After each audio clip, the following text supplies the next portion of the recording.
The Chicago Bears are looking forward to keeping the good times rolling as they host the New Orleans Saints on the lakefront on Sunday. Can they improve their record to 4-2? We'll have your preview, the official preview, coming up.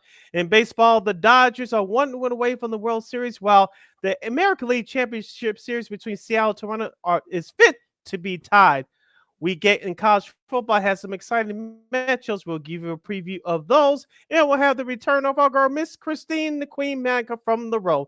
That and a whole lot more. So hashtag Football Friday edition of Second City Sports starts right now.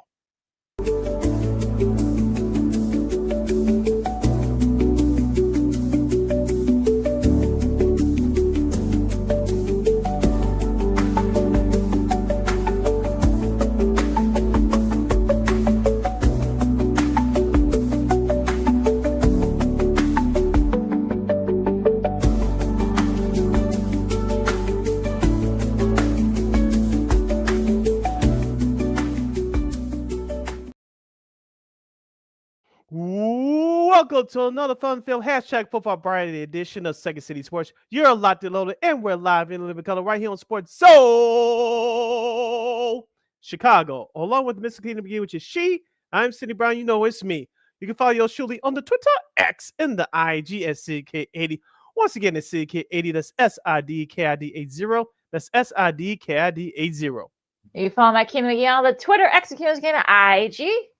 Be sure to download that Sports Zone Chicago app wherever you get your apps. Please follow Sports Zone Chicago on all social media platforms on Facebook, X, Instagram, and YouTube. And thank you very much in advance for your support. Like, share, subscribe, and tell your friends. We're unapologetically fun, and we have very definite opinions. If you have any definite opinion, do not 2 hour extravaganza we call the Sports Talk Radio Show.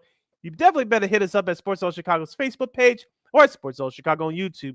Type in those questions and comments in the comment section. LaKeena will get that up on the screen for you.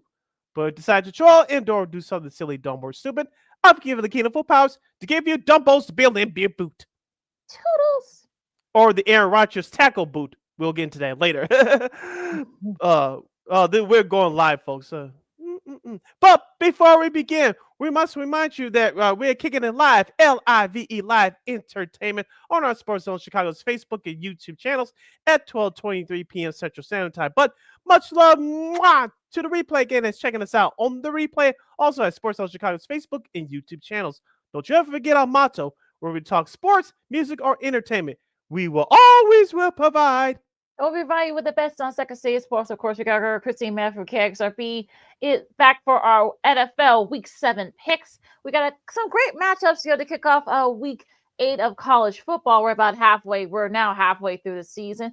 Some sports media news involving a couple of friends of the show. We'll talk about that after we do our picks. Also, the Dodgers are 1 win away from going back to the World Series. While the ALCS is now a best of 3, as we all kind of predicted that it would be the case. Excuse me. And, the NBA as it's gearing up for its season, and we'll tell you what's going to be big, for us in just a little bit here at the end of the show. But first, Bears, after a short week, after getting the big win against the Commanders in just outside D.C., they're back at it. No rest for the weary as they get ready to face a Saints team. Yes, they're 1-5, but you can probably say that they're not I don't want to say they're the best 1-5 team, but they definitely are not the worst 1-5 team. So I know everybody's trying to do the whole thing where, this is not a trap game. This is not a trap game. Well, yeah, it kind of is a trap game, folks. And I think, and I'm going to tell you guys why. I mean, you got Alvin Kamara. I know there's been some trade rumors surrounding him. I'm sure he's going to want to, be probably. I'm sure he said he wants to stay, but we'll talk about that. He's going to be your hard to stop against that run defense, and you still got guys like Brandon Cooks. You still got guys like Chris Olive. You got Cam Jordan on the defensive and still one of the top defensive ends in the NFL. So yeah, it's not like with essentially maybe like one game. It's not like the Saints have been like down their butts kicked for the most part. I mean, they've actually been with essentially that Seattle game in Week 3, but other than that, they've been in pretty much every other game. So I know Bears fans want to be all like, hey, have a spring in their step, but again, this is one of those teams where they can. All you gotta do is just like one bad play or one bad, whatever, or one big run from either Cooks or Olive, or maybe one big run for Kamara, and things could go off the rails to the Bears. Just so we're warning you. I know that many Bears fans are looking ahead of their schedule because of what the team did last Monday night, and we'll run down the schedule at some point in our show. But this is a track game. Here's why: LaKeena, in the last 25 years, and I'm including the Lovie Smith era. Mm-hmm. When was the last time the Bears? I'll take the Lovie Smith era out of it because most times they came through. I was say since 2013. When was the last time that the Bears were expected to win a game against a lesser opponent to solidify a winning season? I'll wait. We haven't had too many examples around here, so that's why I'm in agreement with you that this is a classic trap game for the Chicago Bears because, well, I'm not going to get into that foolishness between Caleb and Troy on Monday Night Football. Let some other shows have that silly debate. I'm not going to waste even 1 second on that. Me neither. But here's the thing for the Chicago Bears. Yes, it was a big win on the road on Monday night. Conditions were terrible. And DeAndre Swift got off the bus running. Great for him. But see, here's the thing. As we said before the season started, we're going to see what this Bears team is made up by the end of this month, heading to November. Mm-hmm. And now at the bye week, Ben Johnson's 1-0 in his career as a head coach in bye weeks. Congrats to him. But the way, like you said, the Saints are playing right now. We said the last 2 or 3 weeks they have been very competitive, and with weather playing a factor, at least in the first half come Sunday, I think this could be a classic case of let's see what you really are made of, Chicago Bears, and this is going to be a true test because we'll dive into the positions coming up. But from the outsider's perspective, looking in, hopefully the Bears do not get caught up like some of the fans are this week. Oh, we have a chance to take off, blah blah blah. As we said it 1,000 times before, we'll say it 1,000 times more. The NFL is a week-to-week league. Teams that we thought that up here, they're down here. The teams that they could go here, they usually go down there. So we'll see what happens on the late front on Sunday. But should you be excited as a Bears fans? Yes. Should you pump up your chest and quote-unquote steal money for playoff tickets? As the great Pat Foley would say, not so fast. You listen to Second City Sports on Sports Social Guy, LaKeena McGee, Sidney Brown with you, previewing Bears Saints. I mean, look. Well, I think Swift had about like 130 rushing yards or 20 something rushing yards on Monday night, something like that, give or take, against the Commanders. He had his highest showing last year against the Commanders, and so I'm not gonna get all like hot and bothered about like one run where he had against pretty much the same team. So I'm not gonna get into all that stuff. And let's remember too. And I know the Commanders fans are right, because I heard a lot of Cowboys fans talking smack. They play each other this weekend, but we'll talk about that when we do our picks. But the Commanders should have won that game. It's pure and simple. It's not like we're making it up. I mean, had they just gotten that 1 yard and not try to do like a jet sweep or whatever the heck that was they were trying to do, let's be real here. So yeah, I mean, I'm not gonna. Yes, it's luck. Yes, I'm going to say it. I know certain people who work at some of these radio stations, these sports radio stations, want to say, oh, it's not luck. Yes, it is. And look, even the defending champion Eagles, although they hasn't had that much luck lately, but they've had luck on their side. So to say that, look, you guys, this team's still not good enough yet for it to kind of claim that the whole luck thing. So let's not get too far into weeds here. Was it a nice win? Yes. But again, this is the Saints game is a classic. Like you could get caught with your pants down, and you get your butt. You might win and lose to the Saints. So I know there's certain people that want to get all like puffy chested and meatbally and say, well, hey, these next 4 games are winnable. Okay, so again, before I know we got to go, we're up against it, but okay, you're going to be facing a Baltimore Ravens team. It's going to be coming off a bye. It's going to have a lot of their guys back, including Lamar Jackson. The Bengals, that's not a gimme. Look what they did to the Steelers last night. We'll talk about that in a little bit. The Giants, hey, the Giants actually look decent for the most part. And also the Vikings. I mean, look, we'll see if J.J. McCarthy's back or what have you. And I know they're going to have a lot of their O-line guys back too. So yeah, for anybody that wants to boast and say, hey, all 4 of these games are winnable. Have you watched the NFL this year, folks? Just say it. Yeah, as we said, LaKeena gave you an example. It's a week-to-week league, and you don't know what's going to happen. And as far as this game Sunday, like I said, we'll continue our breakdown on the flip side of this break. But the Bears can you can make the argument that they should be able to dominate this team using air quotes. Also, there's as I said, I'm taking the other side is that the Bears can mess around and really screw this up and barely win by 3 points again.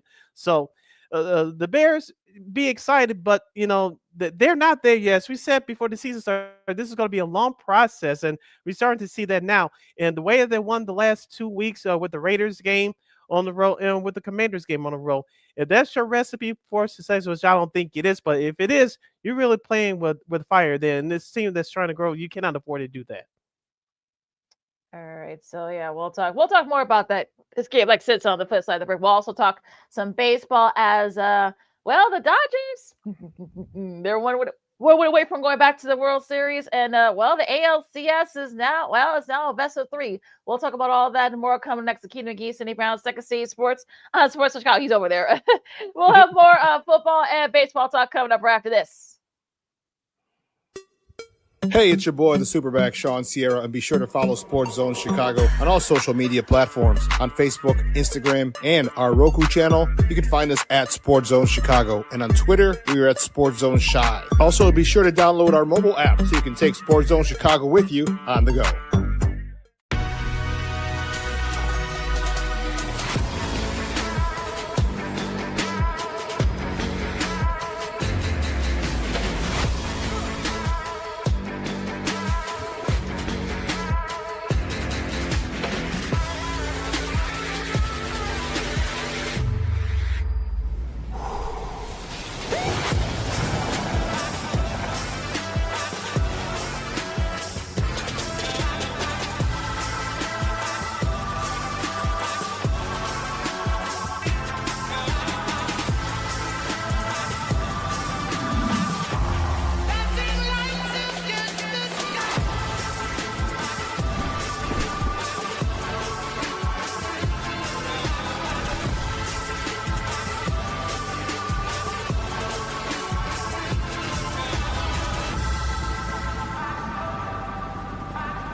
Got it done here.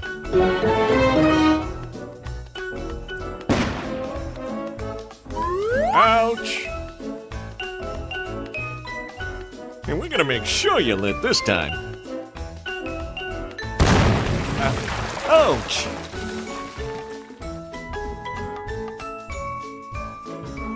You're not gonna get me this time. Ow, Manny! Whoops!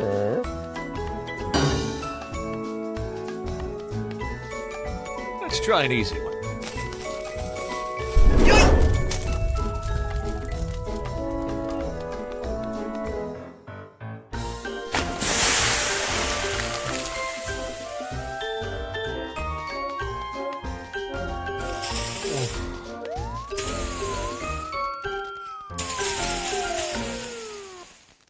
Every day, we take steps to keep the people we love safe, but some health risks are easy to miss.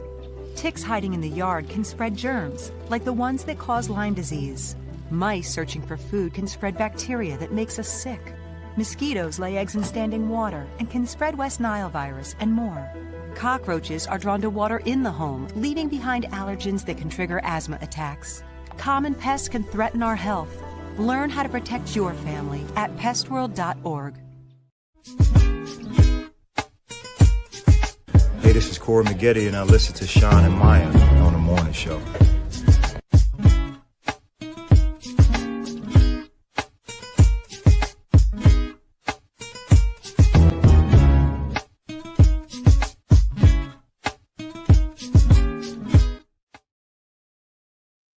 Welcome back to Second City Sports on the hashtag Football Friday this year. Lot to load, and we're live in living color right here on Sports Zone Chicago. I'm Sid. That's LaKeena. You can follow yours truly on the Twitter, X, and the IG at SidK80. Once again, it's SidK80. That's SIDKID80. That's SIDKID80. You follow LaKeena McGee on the Twitter, X, again, IG. As we continue our Bears Saints preview, as well as get into some MLB Championship Series talk for this half hour. If you have any questions or comments regarding those subjects, you can definitely hit us up at Sports Zone Chicago's Facebook page or Sports Zone Chicago on YouTube. Type in those questions or comments in the comment section. LaKeena will get the up on the screen for you. All right, back to the Bears Saints talk. I think the key, really the main key here is, I guess you can say, for the Bears is that kind of just, I know some people want to go into the whole thing about, well, Caleb Williams, Spencer Rattler, they're of course the quarterback for the Saints. They have beef going all the way back to when they were at Oklahoma, and that's, of course, Williams got the starting job from Rattler, and then he left, and that's why. That's why it's just a bunch of like silliness that kind of happened. I guess people want to try and make it into something that it isn't, and it's sort of like, if that's the kind of the petty stuff that just makes it kind of silly if you're like a college football fan. So yeah, I think if you're still pissed about that, okay, fine. I know some people say, well, Bears fans say, well, Dennis Allen have a lot to prove, because of course he coached the Saints for the last few years and such. Mm-hmm. And look, I mean, there's you probably want to find storylines somewhere, but I think the point is that if you're like, there are no excuses if you lose this game for the Bears. So you got to win this game. Like, I know weather could be a factor here, but we'll see. But yeah, I just to put a capper on it. It just seems like kind of just silly. Like I think the Bears fans are trying to find something that really isn't there, if you know what I mean. Yeah, but here's something that should pay attention to that's going to actually matter in this game on Sunday. One, the running game for both teams. The Bears, even though they did a decent job in stopping their the Commanders' main running back, the Bears, through recent history, and I'm including the end of the Lovie Smith era back in 2011, 2012, the Bears have troubles stopping scrambling quarterbacks. And last Monday night was no different. It was for that turnover at the end of the game, the Bears' defense would have looked a whole lot worse. Spencer Rattler, yes, he has 6 touchdowns and an interception on the year, but this kid can move around. I'm not going to sell you that he's the best quarterback in the league. I'm not going to do that, but he's no spring chicken either. So the Bears' defense is going to have to pay attention to that. Number 2, as I said, running the football, DeAndre Swift. I still don't believe he's a long-term solution at running back. He had a great performance. Let's see if he can keep it up this coming Sunday. Number 3, the offensive line, Theo Benedict, did a nice enough job filling in, replacing Braxton Jones. And I know there was a couple of penalties there that could have been some questionable calls, but for the most part, the offensive line did its job. But I'm looking forward to it's a defensive line. Still no sack. I think 1 sack on Jaden Daniels on last Monday night. That's not going to get it done. And real quick, LaKeena, without Googling, guess who leads the Bears team in sacks? TJ Edwards? No. I'll give you one more guess. One more guess. 5, 4. Tremaine Edmonds? I don't know. Shoot. No. Gervon Dexter with 2.5. Oh, Lord. Yeah, that's not good. No. And so it looks like Grady. No, just like Grady Jarrett's not going to play because he has to practice all week, so he's probably going to be out again this week. And that's why I'm focusing on the defensive line. You got to stop the run, and most importantly, can you keep Spencer Rattler in the pocket so you can create pressure and finally start tallying up multiple sacks? That's what I'm looking at on Sunday, because on the flip side, Carl Granderson, no, not Carl Winslow, Carl Granderson for the New Orleans Saints leads his team in sacks with 4.5. So he's done better than your entire defensive line in terms of sacks for the season. So the Bears got to get pressure on Rattler, keep him in the pocket. I know that the Bears as a team defensively, they're number 2 in the NFL in takeaways. That's good, but those takeaways without sacks, they can only take you so far. So I'll be watching for the defensive line on Sunday. Can they stop the run, and can they put Rattler on his back multiple times? All right. Well, it'll be interesting to see what happens there. This is LaKeena Sports on Sports Chicago. LaKeena McGee, Steve Brown with you. Now, going to switch gears here, talk a little LCS baseball. As we got 2 series that are going to 2 different directions. We'll talk about last night's game first in Los Angeles. Excuse me. As the Dodgers take a 3-0 lead on the Milwaukee Brewers, and I guess, look, I think we said that this would be kind of like coming down to experience, and it looks like that's really is the case here. I know Blake Snell in the first game pitched a gem. It was definitely a pitcher's duel there. They were able to, Dodgers were able to pull it off with a big Freddie Freeman hit there.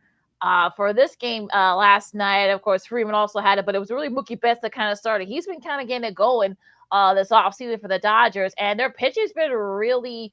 I have to say, look, we all thought that people thought that it was going to be, if anything, you're going to be concerned about the Dodgers is going to be their pitching. Well, Tyler Glass now 8 strikeouts, only 3 hits last night.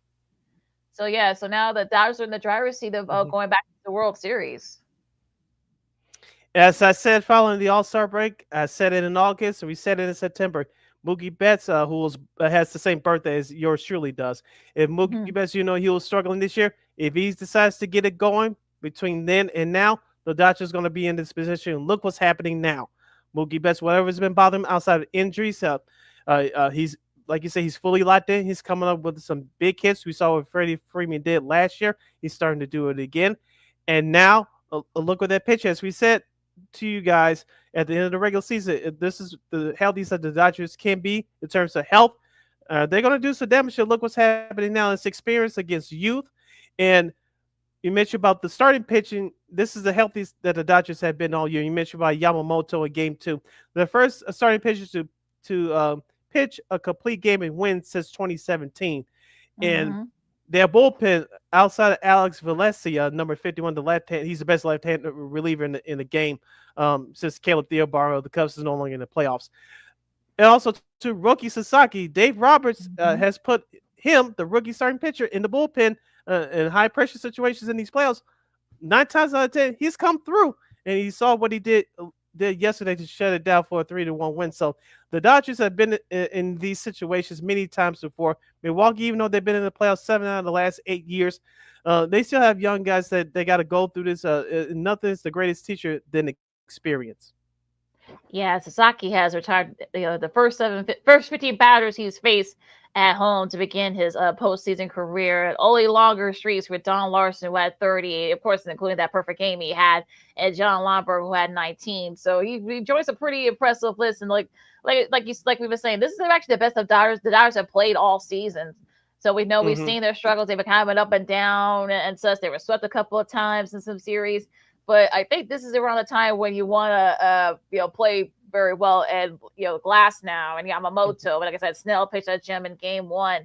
Their bullpen's been pretty lights out. So I think if you're Milwaukee, I don't want to give it to to the Dodgers just yet. But yeah, they definitely need to. They gotta win tonight. Because they'll get swept. So if you're the Dodgers, you want to try to close this door tonight, because you don't want to give the Brewers any chance of hope. So if you're the Dodgers, you want to try to finish it out tonight. You're at home. It's all set up for you. Just try to go for it.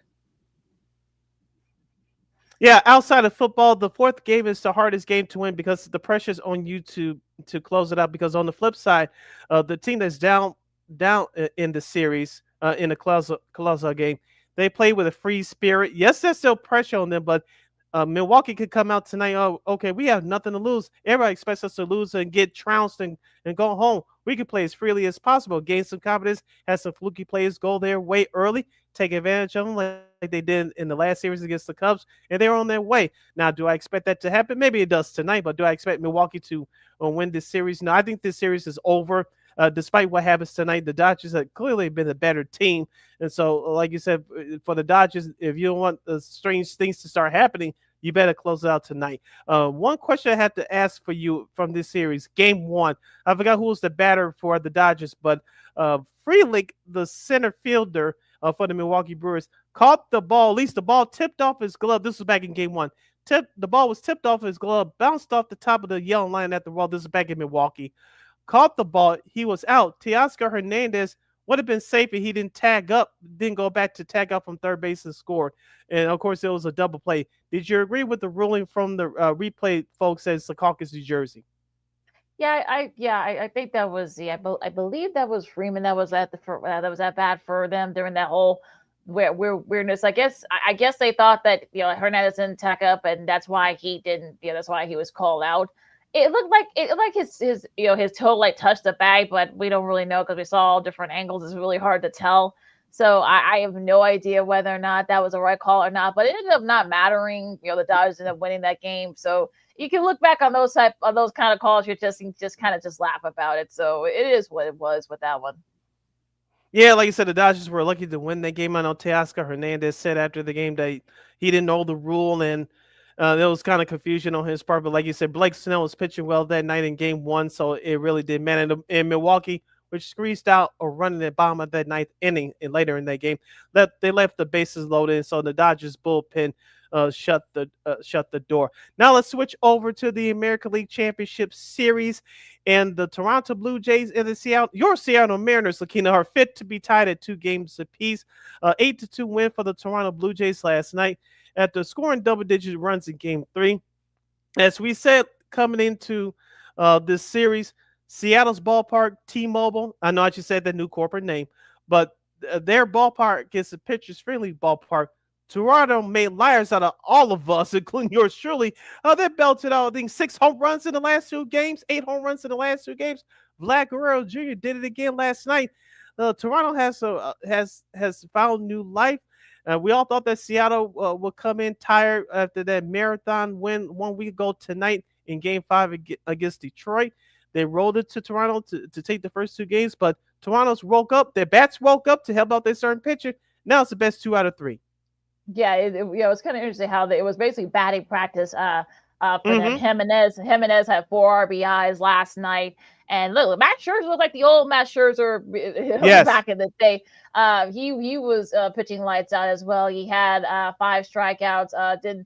Only gave up 2 earned runs. Those are only 2 runs for the Mariners, and the bullpen was actually really solid for the Blue Jays as well. And Springer's been Springer has had a great series. He kind of helped jumpstart that rally in Game 3 for the Blue Jays, and I think this is really going to be the thing here. That we thought it was going to go 6 or 7. It looks like it's gonna now it's going to go just that. So I think for this whole thing for this best of 3, it's really just going to depend on. Look, we all thought that that ballpark in Seattle was gonna be a deterrent. No, it wasn't. I think the Blue Jays kind of just gave you kind of like the formula, not really the formula, but it kind of made you look. Like you said, they made it all look silly. So it's gonna be interesting what happens here. You got Kevin Gossman and Bryce Miller for a pivotal Game 5 tonight.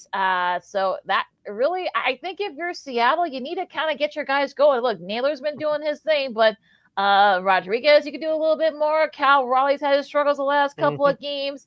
The bullpen for Seattle's been kind of struggling the last few games too. So it really just gonna depend on getting that. You got to get a quick start if you're Seattle, because if not, Toronto's been on a heat these last couple of games. So you got to try to stop that momentum for if you're the Mariners.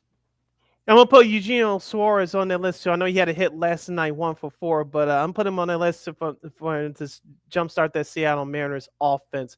But your starting pitch, especially at this time of year, LaKeena, I know the game of baseball is specialized, and we use all 5-6 guys to get your 6 to 9 outs from the bullpen. I get all that, but this is where your starting pitcher needs to throw a quality start, 6+ innings, and there's no excuse for Seattle tonight. So we'll see what happens with that. For Toronto, keep putting the pressure on, do some hit and run, take advantage of the mistakes that the Seattle pitcher has been gifting you guys the last couple of games, and see where that goes.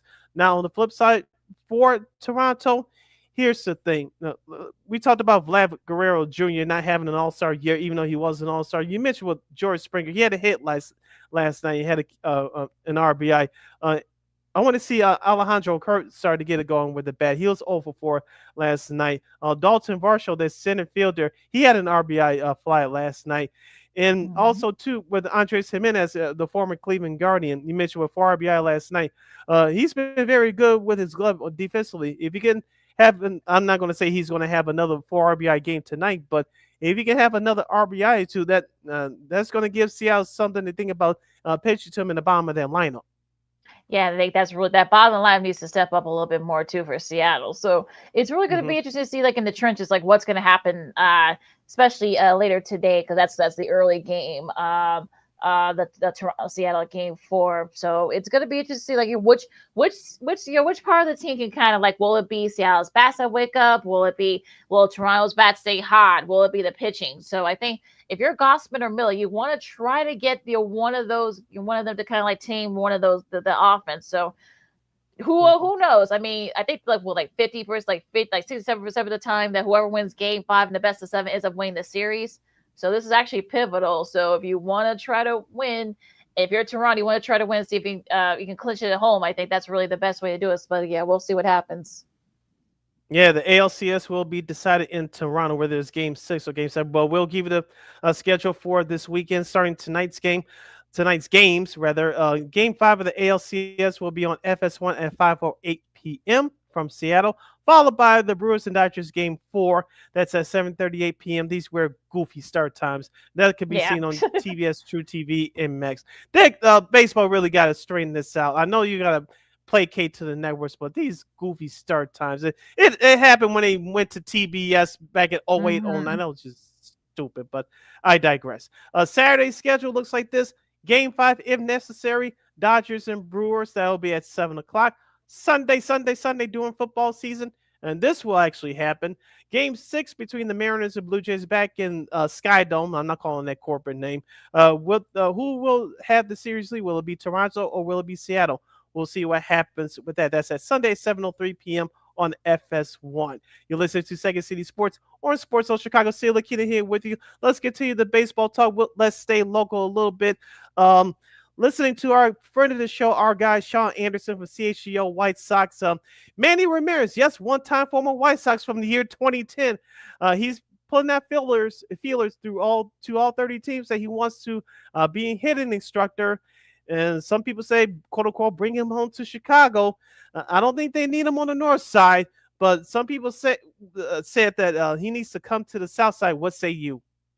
I think, look, the bats really wasn't really the problem for the White Sox. It was just, fundamentals and pitching for the most part. So, look, if he could help improve Colson Montgomery and all those young guys, I think that he can only help them. So I think, look, if he wants to come in, and I think, but it's going to be interesting to see. Like I said, they need a whole new staff. Will Venables, will he give him a call? I don't know, but it's going to be interesting to see what he does here. But like you said, the Cubs don't need him. The White Sox, do they really need him? Look, you always have more hitting, right? You can never have too much hitting. Like I said, Montgomery, what he did, my draft. We'll see if Robert Jr. is still gonna be here by the time spring training starts next February. But yeah, I think he would help, but I don't think the Sox need him. But I'm trying to think who among the other teams that would want him. But I know there are a lot of places that I don't think there are a lot of places where he's needed, but we'll see. I'm sure if somebody wants him, they'll take him, and we'll see what happens. But if he's hired by the White Sox, fine. I'm not beating down the door to get Manny Ramirez in here as a hitting coach. If he's hired, fine. But I'm not burning down 35th and Shields for that. This team needs pitching. Your assistant general manager, Josh Barfield, screamed it out at the end of the year. I want to fix the bullpen. And they definitely, also to the White Sox, definitely need a hitter. And like I said, as all season goes along, we'll talk about it more in detail. But I don't worry about what they're going to put on the field next year. Yeah, Will Venable will select his coaches. They'll get handled properly. But I'm more concerned about what's going on the field. Now, going back to the other side of town, your Chicago Cubs, LaKeena, how much does Tom Ricketts will increase the budget to Jed Hoyer to improve this team? And we'll dive deeper into this for the next few minutes to close out this hour. Justice Steele, the starting pitcher, will return. Hopefully, he'll return next year, but hopefully on time. It wasn't a Tommy John surgery, thank goodness. We learned that Shota Imanaga is not a big-time pitcher in the playoffs. We saw that. So I think the Cubs still need a starting pitcher. The bullpen looks like it's going to need some reworking. Not too much, but you're still going to need a couple of pieces. But you're also going to need a couple of guys to maybe change their approach to batting because of some of the career years statistically that they have, i.e. Pete Armstrong to a lesser extent. You may say goodbye to Kyle Tucker, but I'll start with you, LaKeena, as far as starting pitching. Where do you go this offseason for starting pitch? Do you make a trade or do you score on around to – I don't have the free agent list in front of me yet, But do you try at least see what's out in the free agent market? Yeah, I think, and I want to implore folks to go read John Greenberg, who does great work here. Worked in Chicago for years now. Works for the Athletic, and you love his humor and his candor. But yeah, he's right though when he say it is time for Ricketts to give Hoyer, especially now that you gave him the contract extension. So yeah, you need to open up the playbook and such. So yeah, I think I'm not saying you have to pay a lot to get a free agent pitcher, but I think you definitely you're the number 3 market in the country. You need to start spending like you're the number 3 market in the country. I know that they want to. I know the Ricketts and the family probably want to wait and see what happens with the labor stuff. I know there may not even be a season in 26, but again, you can't really think that way. In 27, I should say. So after the 26 season, you can't really think that way. So if you're the Ricketts, you want to try to see if you can put together something long term because you don't know how long you're gonna that. They may not be a 27th season. Who knows? But yeah, I mean, it's gonna be interesting to see what happens. But yeah, I mean, I think they definitely need to get somebody. Like I said, they as we've seen these last few years, including this year in the playoffs, you need starting pitching, and the Cubs could use that frontline starter. I think as of right now, we know it's not Shota. Matthew Boyd had a good year last year. Let's give him some props, but do you expect him to do that again next year? I'm not wishing any ill will on him or anything like that, but do you expect him to have that same type of year next year? You just don't know. So as of right now, on paper, Justice Steele is your frontline starter. If he's not healthy enough to start with you when they break camp after spring training, you have problems. That's why I said whether it's via free agency or via trade, the Cubs need to go get a frontline starter. That is a must. Now the bullpen, who's going to be your closer next year? Are you bringing Brad Keller back? Will Andrew Kitteridge be back? We don't know. And Daniel Palencia, he fit well in that role after he injured his shoulder toward the end of the regular season. Craig Counsell put him in that 5th or 6th inning. I think that's where he needs to be. He was doing well as a closer until the month of August where everything imploded, which ended up in his shoulder injury. But you still have some work to do with that bullpen. Now, as far as hitting is concerned, I think Pico Armstrong needs to change his approach just a little bit. We saw who he really was after the All-Star break, especially with that batting average. Kyle Tucker, you don't know if he's going to come back or not. If he doesn't, you have Ori Casey down in the minor leagues. You saw what he did in small sample sizes down the stretch last year. I don't know why he wasn't on the playoff. We kind of know why he wasn't on the playoff roster because Kyle Tucker came back after that calf injury. But you still have some pretty prospects down in the minor leagues. I don't want to be that Mark Silverman cynic here, but I'm kind of getting the sense if Kyle Tucker's not brought back, Tom Ricketts can go and say, hey, we don't need to spend that much. Just plug in a couple of guys here and there for the minor leagues, get that mid-tier free agent. We should be able to win 92 games again next year. It's not as easy as it seems. It's not the NFL. It's definitely not the NBA. Yeah, like I said, it's going to be interesting to see what happens there. Now again, I mean, the whole thing with the Kyle Tucker thing, I know that there are some people who think that he's going to get a lot of money. I think someone will give him $500 million. I don't think that the Cubs won't do that. They may give him maybe 250, 300 at the most. But as far as actually, I don't know if he's going to, maybe somebody will give him the 500. I don't know. I know he said that he liked it here. He wants to stay here. But again, will it be the ultimate thing? Will it be the fact that he likes it here? Or will it be the money that, as the saying goes, money talks, BS walks in the end. So will that be the case with Tucker? I don't know. But yeah, that's really going to be the thing here. And I mean, look, the whole labor stuff, I mean, who knows? I know that people like Jerry Reinsdorf wants a salary cap for baseball, the luxury tax. All right. But, yeah, good luck with that one.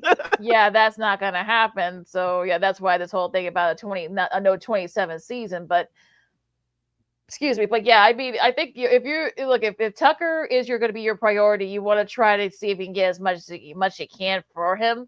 But his production this season wasn't very good, especially since he was injured for most of the second half. Mm-hmm. So, he really can't, he can't really justify him getting $500 million. He'll probably give me maybe 425 at the most, but I don't know. We'll have to wait and see. I know we got to wrap up for hour number one. I'll leave you with this question. If you can answer it real quick, I'll appreciate it. If Tucker doesn't find the deal that he's looking for in free agency, do you give him a prove it deal? I would say, look, give him a year deal, have it front loaded with a lot of incentives, and see, hey, you know what? We'll revisit it again if there's no strike in 27. Then he can see. Now, will he want to do a prove-it deal? That's a different story. But yeah, I think if I were the Cubs, I'm like, look, we'll give you $20 million. We'll get it front loaded if you hit your marks, and we'll figure it out. What happens after that once whatever the labor stuff settles. All right, hour number 1 in the books. Hour number 2 straight ahead. You're listening to Second City Sports on Sports Zone Chicago's hashtag Football Friday edition.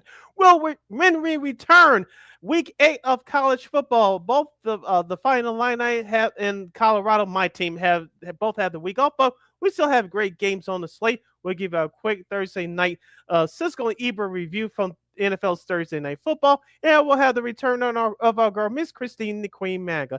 That and a whole lot more. You stick and stay right here on Sports Zone Chicago. Hey, it's your boy, the Superback, Sean Sierra, and be sure to follow Sports Zone Chicago on all social media platforms, on Facebook, Instagram, and our Roku channel. You can find us at Sports Zone Chicago, and on Twitter, we are at Sports Zone Shy. Also, be sure to download our mobile app so you can take Sports Zone Chicago with you on the go.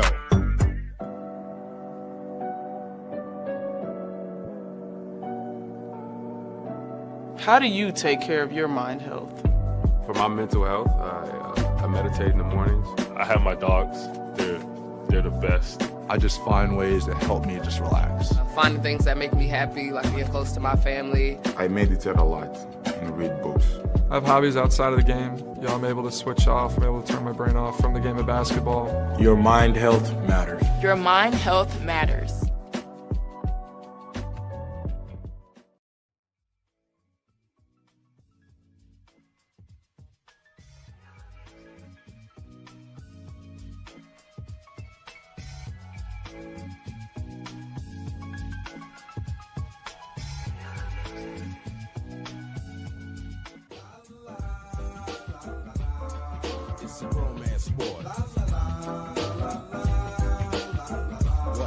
It's a romance sport like that.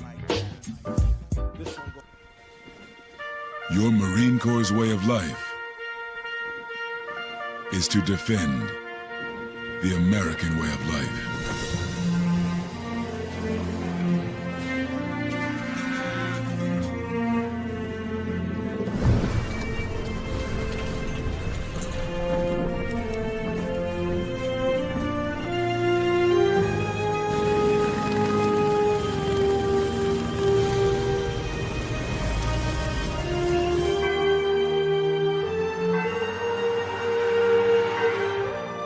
Every day, no matter where we serve, we take a stand for our nation, for each other, for us all. The few, the proud, the Marines.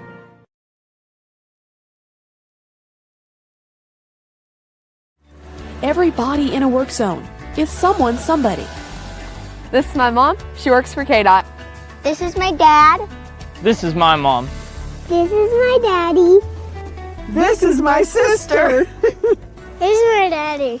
This is my son, Scott. He was killed while working in a highway work zone.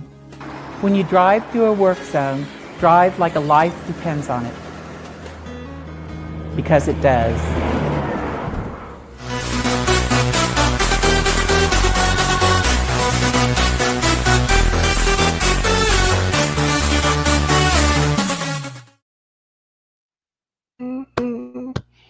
Welcome back to hour number 2 at hashtag Football Friday edition of Second City Sports. You're locked and loaded, and we're live in living color right here on Sports Zone Chicago. I'm Sid. That's LaKeena. You can follow yours truly on the Twitter, X, and the IG at SidKid80. Once again, it's SidKid80. That's SIDKID80. That's SIDKID80. You can follow my Keena McGee on the Twitter, X, and the IG. As we kick off hour number 2, previewing the key matchups of Week 8 in college football and a whole lot more, you can definitely hit us up at Sports Zone Chicago's Facebook page or at Sports Zone Chicago on YouTube. Type in those questions or comments in the comment section. LaKeena will get the up on the screen for you. All right, Sid. Some interesting matchups this weekend in college football. Just to recap some of the scores, UTEP beat Sam Houston State on Wednesday. Last night, East Carolina pulled away from Tulsa. And now you got tonight's matchups. You got Miami hosting Louisville. I know that Louisville gave Miami a hard time. They've given Miami a hard time the last couple years. That'll be at 6 o'clock on ESPN. Should the U be on upset alert? In a way they should, because Louisville, like you said, they're 4-1 right now, 1-1 in the ACC play. Miami, I know everybody's patting them on the back. Miller Moss, remember that name from USC last year? It didn't quite work out. He's with Louisville now. He has 7 touchdowns and 4 interceptions on the year. I think Miami, I think they'll do enough just to win tonight. But if they really want to tell the nation that they're very serious about winning the national championship, they'll dominate this game tonight. Watch out for their running back, Mark Fletcher Jr. He's having a great year. 5 rushing touchdowns off of 428 rushing yards. And on the flip side for Louisville, their star receiver Chris Bell, 4 receiving touchdowns, over 502 reception yards on the year. So I think this game could be a sneaky shootout game tonight, but I think Miami will do enough to win. They're favored by 11.5. Yeah, the good news is for them is that they've had a week off. So I know Mario Cristobal have his guys ready to go coming off a bye. So they should be okay against Louisville. Louisville has had some noise this season, but yeah, they should be okay against Louisville. Now, a sneaky good one here in the Big Ten. You got number 25 Nebraska. They're back in the top 25 for the first time in a few years as they face his buddy PJ Flex. Minnesota Golden Gophers. That'll be Louisville and Miami will be on ESPN at 6, while at 7 o'clock on the Big Fox Network you got Nebraska and Minnesota. Do you think Minnesota has a chance against the Cornhuskers? I think they have a shot, but they got to play well early. I'm talking about running the football on offense and not turn it over. But I'm worried about the defense.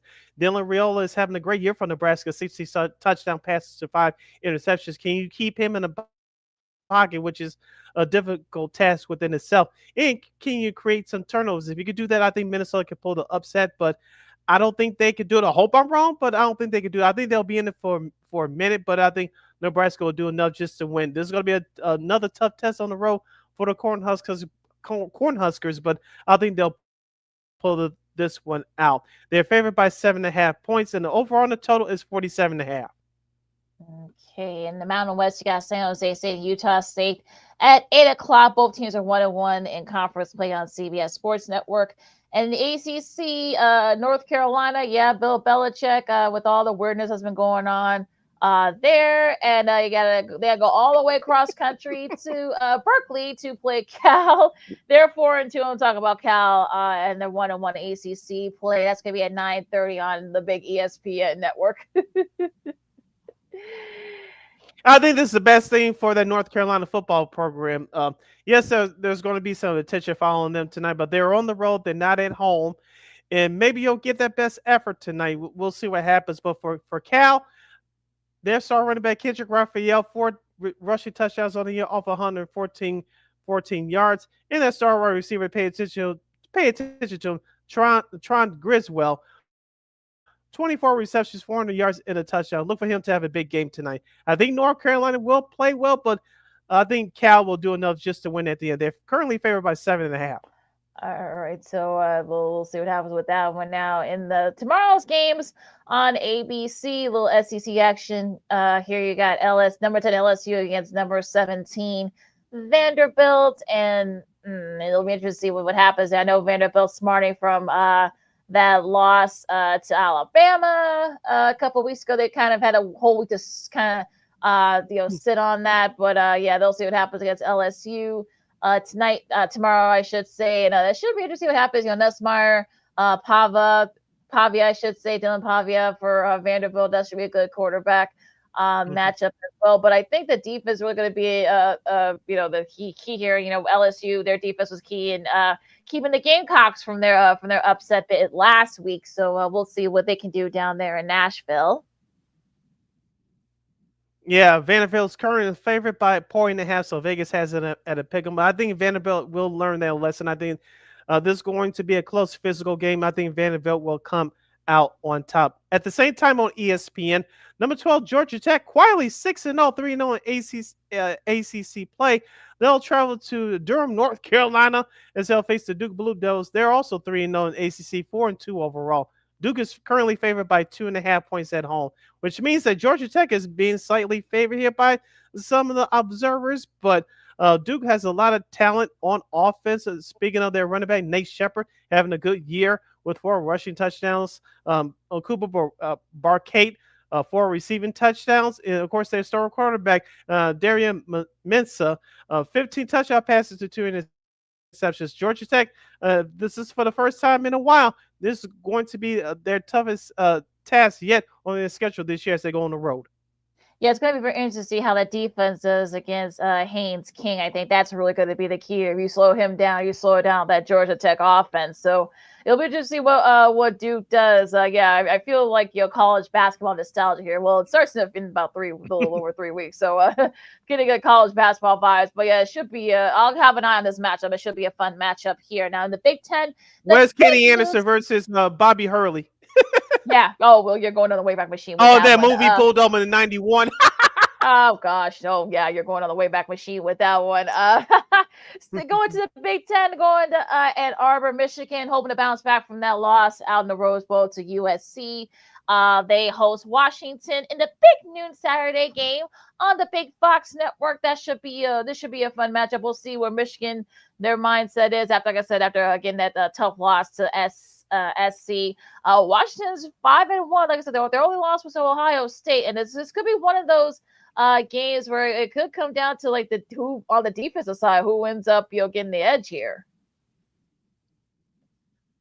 I think Michigan will step up defensively, especially after what happened to them last week against out there on the West Coast against USC. Washington, the time zone difference will play a factor, but if they can withstand that storm early in the first 10 minutes of the game, in my opinion, I think this will be a close game for the Washington Huskies. Damon Williams Jr., their star quarterback, he's having a nice year. 10 touchdown passes to 1 interception. He's definitely going to have to play almost damn near perfect football. On the flip side for the Wolverines, Justice Haynes, and now get him off the bus running. So far, he has 8 rushing touchdowns on the year. I expect him to have a big game. And what about Denzel Boston on the flip side for Washington? 30 receptions, 444 yards, and 6 touchdowns. He's going to have to be a key factor in this offense for Washington here. But I think Michigan's defense will come through, force a couple of takeaways. They should win this game comfortably here. They're currently favored by 5.5 points at home. All right, so it's going to be interesting to see what happens up in the big house. UConn and Boston College, 11 a.m. on AC Network. A little Big 12 actually got Arizona and Houston on FS1. Yeah, I know it's weird for me saying that these 2 teams play in the Big 12, but what can you say? Baylor and TCU stay in the Big 12 on ESPN2 at the same time at 11 a.m. 11:45 on the SEC Network. You got Oklahoma having that tough loss to Texas down at the Cotton Bowl last week. South Carolina, you're facing a South Carolina squad. They feel like they should have had a better chance at that game against LSU. So we'll see what they can do here. So yeah, I'm this is gonna be an intriguing matchup here. Now, can Oklahoma bounce back? I think they can, especially that star quarterback John Mateer plays. I know he's not having a good year, partly because he's hurt, 6 touchdowns, 6 interceptions. But I think it's going to come down to that running game. Torrey Blaylock is going to have a big performance so far this year. Only 3 rushing touchdowns. They're going to have to give him the rock, in my opinion. And also to watch out for Isaiah Stenenga, the third, 3 receiving touchdowns on the year. He's due for a big game as well. Oklahoma is currently favored by 4.5 points on the road. Going to be very interesting to see what happens down there in Columbia. We'll see what happens there. West Virginia, UCF, that is your TNT HBO Max game of the week at noon. At 2 o'clock, you got Purdue and Northwestern on the Big Ten Network out at the Lakefront out there. Ohio State, Wisconsin at 2:30 on CBS. Luke Fickell looks like he might be getting his pink slip and link card because they're not happy. Well, to be fair, though, Wisconsin had a lot of injuries and such, but yeah, I don't think people in Madison don't want to hear the excuse. This could get ugly for them pretty quick. With Ohio State, I don't think they're gonna get caught looking ahead. I'll say that about Ohio State, especially going up against Wisconsin. I think that Wisconsin may have a chance only because the weather could be a factor there. I know it's supposed to be raining here in the Midwest over the weekend, including here in Chicago. So, but I think Ohio State is just too talented, especially with their star quarterback, Mr. Julian Sain, playing well. I think that Ohio State will do enough to dominate Wisconsin. Ohio State, I know they're favored by 25.5 points. I don't know if you're better that you can take Wisconsin in the points. I'm staying away from this one. We just pick straight up winners on this show, so I'm going with Ohio State. Like I said, weather could be a factor that may give Wisconsin some hope for a while, but I expect Ohio State to still dominate. And going back to that Northwestern Purdue game, I'm looking for Northwestern to come off the bus running. Purdue, I know they had a surprising start to the year. I believe they lost their last four games, including against Illinois, obviously a couple weeks ago. So Northwestern, hopefully they don't sit on their morals after beating Penn State in Happy Valley last week. So this is going to be a big test for Northwestern. They're back at home. Everybody's patting them on the back. They got to, as I said, they got to come off the bus running, establish that tempo early, and I think they'll win. Northwestern is currently favored by 2.5 at home. Yes, I'm going to pick them. It sounds like Vegas does. Now, speaking of Penn State, which I mean, here, Kirsten Genney, the Indiana head coach. You can cross him off the list if you're a Penn State fan. He just signed a $93 million extension, so for 8 years. So yeah, he's going to be around for a while. Speaking of Indiana, after that big win against Oregon, they host Michigan State. That's going to be at 2:30 on Peacock, and it looks like I think Aiden Childs is out for Michigan State. So if that is the case, I haven't heard any updates on their injuries. But yeah, if they're the case, they're 0-3 right now. So I expect Indiana to take care of business there. Mendoza is definitely making a case for the Heisman. Fernando Mendoza, the quarterback for the Hoosiers. So yeah, I think he should do. He should have a big. He should have a big performance against the Michigan State defense. I said last week, I'll say it again. Elijah Sarah could be one of the top 10, top 5 wide receivers in the country. So, we'll see what happens. That he has 7 receiving touchdowns on the year. Vegas has IU favored by 27.5. And yes, Michigan's 3-3 overall, 0-3 in the Big Ten. We'll make that 0-4. I think Indiana should roll here. Weather could be a factor here as well. But I don't think weather is going to be it could be a factor, but I don't think it's going to be an issue for Indiana. It's just more talented than the Spartans right now. Going back to the SEC in the same town, ESPN, you got Texas A&M and Arkansas going back in the old days to the Southwest Conference. Arkansas is now 0-2. Texas A&M, of course, they're 6-0. Could this be perhaps maybe a trap game since they're going down to Razorback Stadium? We know they've had some interesting performances down there back in the day. I don't want to say this could be a trap game for the Aggies, but then again, we've seen weirder things happen around this time of year in college football. So if the Razorbacks, of course, you got Bob Petrino back over there now. So look, could they perhaps maybe pull off the upset? Who the hell knows? But it is like we see weird things happen, so you never know. It could be only because you're looking at the opponent across from you, 2-4, 0-2 in conference play. Texas A&M, they squeaked by the last couple weeks. Yes, you're 3-0 in conference play, 6-0 overall. So human nature tends to say, we should dominate these guys across from us. New coaching staff, new players. But like you said, LaKeena, if you don't establish that tempo early, you could be in for a long day. But I expect Texas A&M to still show what they made of. And they've been one of the surprising teams in college football this year. I expect them to still beat Arkansas. They're currently favored by 7.5 points. All right, so back to the SEC at 2:30 on ABC. Ole Miss and Georgia. Ole Miss might have gotten caught looking ahead to this game probably last week, but you got Georgia. Of course, 5-1. That one loss was to Alabama. Ole Miss is 3-0. let's see, Chambliss and Stockton, the 2 QB. That should be a good battle there. But I think it's really going to be the defense is going to be a factor here for. I think both these teams have formidable defenses, so it's really going to come down into that middle on the defensive front for both these teams, and who gets the edge down there in Athens tomorrow. Yeah, and for the Bulldogs, I expect the Kawan Lacey, their star running back, to run the ball effectively. He has 8 rushing touchdowns on the year, close to 600 rushing yards. You mentioned about Georgia's defense. I think their run defense is going to be the key. If they can stop Lacey, I think they'll get this victory. Their line is very, very talented. I think they're at home. They are at home, and they're favored by 7.5. I think they'll get this done. Ole Miss, I think they'll pull up a fight for a minute, but I think Georgia's just a more talented team. I think Georgia can win this game between 7 and 10 points.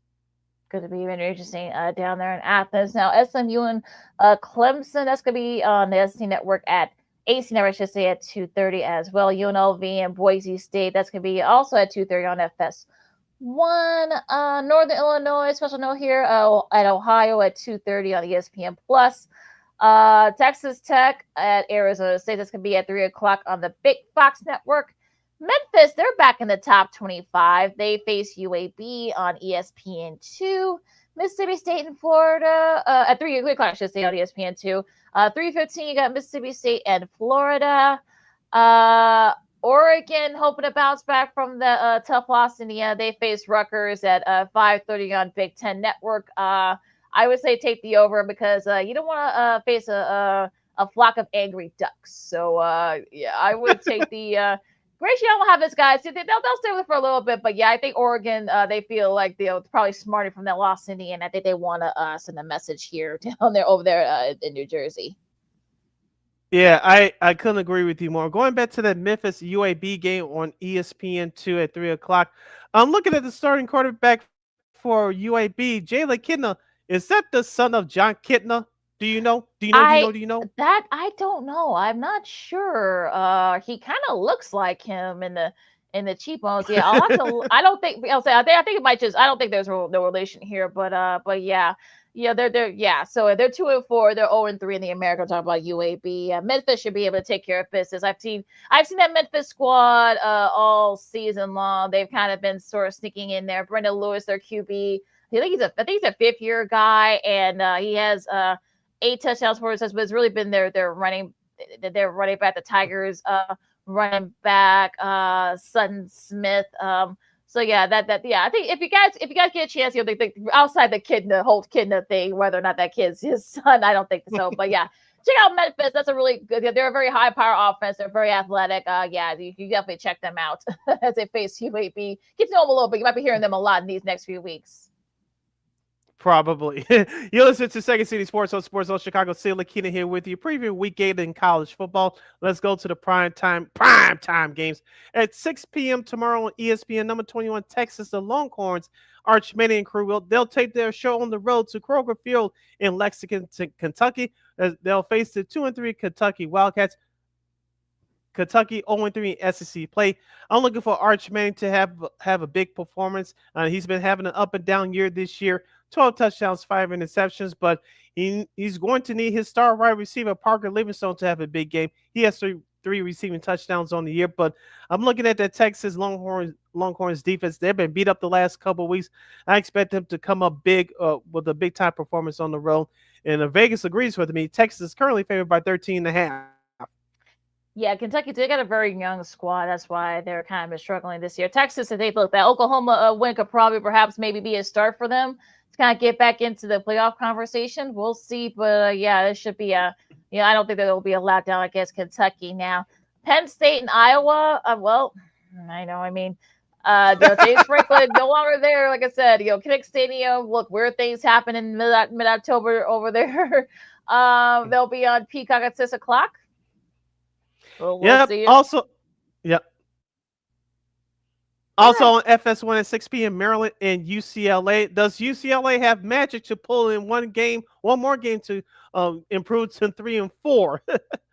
Yeah, I think they can. I think Maryland, they've kind of they've had a couple of tough losses. They lost a tough one to Washington. Look, UCLA, they've kind of got the little bit of I don't want to say magic formula, but Maleva has been playing very well, both on the on the throwing and the running part. Their defense been playing better lately, so they've got. Look, I don't know what kind of magic things going on over there at UCLA. Even though magic. You play not too far from there. The old Western Forum was too far from the Rose Bowl, but. Yeah, I think they could, keep it up. So, I think UCLA could probably have to get their third in a row against Maryland. Going into the big games tomorrow night in the SEC. Also in the SEC, you got Tennessee and Alabama at 6:30 on ABC. And we know that these two teams have, over the years, have nothing but love for each other. I'm being facetious with that now. I'll be interested to get look. I think Ty Simpson's been playing very well for them. If he made a couple of big throws for Bama to secure that win against Missouri last week. I think if Tennessee wants a shot, Joey Aguilar has to tame on the turnovers. That's been kind of an issue for them, and their defense has to step up. Their defense isn't really the best. So if you're Alabama, you want to try to take advantage of that. But I think if you want to stay in it, if you're Tennessee, you better try to see if your defense. But your defense better be playing the best. The best of the season. I'll say that. I was giving Tennessee a whole lot of love with their defense last year. They were top 5 in the country, in my opinion. Like you said, this year it's a totally different story. I think, like you said, with Ty Simpson playing very well these last 3 or 4 weeks, Tennessee needs to put Simpson on his back at least 3 times and come up with a couple of turnovers. If they could do that, I think they can come out of Tuscaloosa with the win. But I think I have Alabama in a close one. I think Tennessee will keep this close. I think Alabama wins this game by field goal. Currently, Alabama's favored by 7.5. I don't. Maybe I guess Vegas knows something that we don't now. Another good one between the two longtime rivals, USC, number 20 and number 13, Notre Dame. That game will be on Peacock and NBC as well at 6:30. This is essentially, I guess, a playoff elimination game. So I was going to say that. Yep. Yeah, this essentially is, and I think this could be one of those first to 40 could win. I think who's going to be USC. I think they're definitely feeling confident after beating Michigan. Notre Dame, though they've won after a tough loss to the Aggies. Look, we've seen these two teams play each other over the years. They've could have come down to perhaps maybe a tush push kind of thing, maybe a field goal. Who knows? Weather could be a factor here, so it could be the battle of the running backs. But neither team can afford another loss. So it'll really going to depend on who wants it more.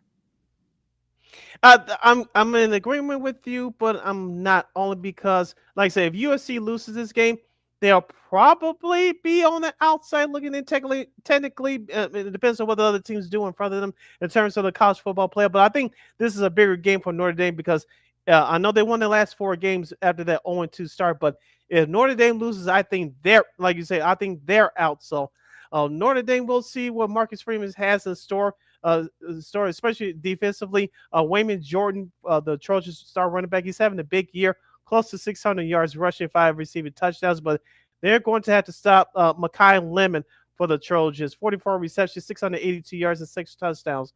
And like you said, depends on what the weather is like at game time. This could be a high-scoring affair. And the spread, Notre Dame's currently 9.5-point favorite. I think that's a little bit too much in my opinion. I know that's why I'm not a betting man, but I think this should be and will be an entertaining ball game, to say the least, tomorrow. Yeah, I think that 9. I saw 9.5. That's a little bit high. Don't forget Jeremiah Love from Notre Dame, and look, like I said, I think it's definitely, I would take the under on this one. I would be surprised if USC wins outright, but we'll see. South Florida, they host Florida Atlantic. That's going to be at 6:30 on ESPNU. Mizzou, the fighting Mike Berman's and Josh Fryman's, hoping to bounce back from the loss to Alabama. It'll be the Battle of the Tigers as they face They should do it too. Tigers. Yeah, 6:45. Yeah, they should be okay here. Now, the Battle of the State of Utah, you got Utah after beating Arizona State. They face BYU at 7 o'clock on the Big Fox Network. That should be a fun one there, as it usually is between these two in-state rivals. Cincinnati, Oklahoma State on ESPN2 at 7. Nevada and New Mexico at FS1. Oregon State hosts Lafayette outside conference out CW. So, yeah, you won't see our buddies Chris Bowden and Josh Fryman on GN Sports tomorrow night at 10:30. But, still just scored at home. But Florida State hoping to bounce back from tough last few weeks as they face Stanford at 9:30. Frank Rick and his guys at Stanford State. That's going to be the nightcap at 9:30 on ESPN. Real quick, I want to go to that Fox Saturday night game between number 23 Utah and number 15 BYU. BYU is undefeated. We know they can put up points. Utah 2-1 in Big 12 play. They can put up some points as well. I'm looking for BYU for Bear Bachmeier to have a big game. I know he has 8 touchdown passes on the year, 3 interceptions. I expect him to have a big game, but watch out for their star wide receiver Chase Roberts. 3 receiver touchdowns on the year. I'm looking for him to have a big game as well. Utah is currently 3.5-point favorite on the road, but I would stay away from this one in terms of picking the spread. But the over on the total is 49.5. I think both these teams have the opportunity. I think they will to go over that total.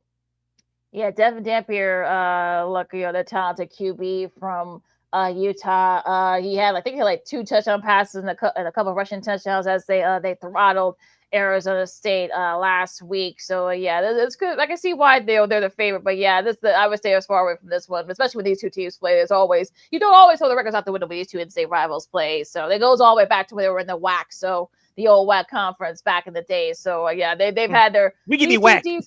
Yeah. Well, not that kind of WAC, but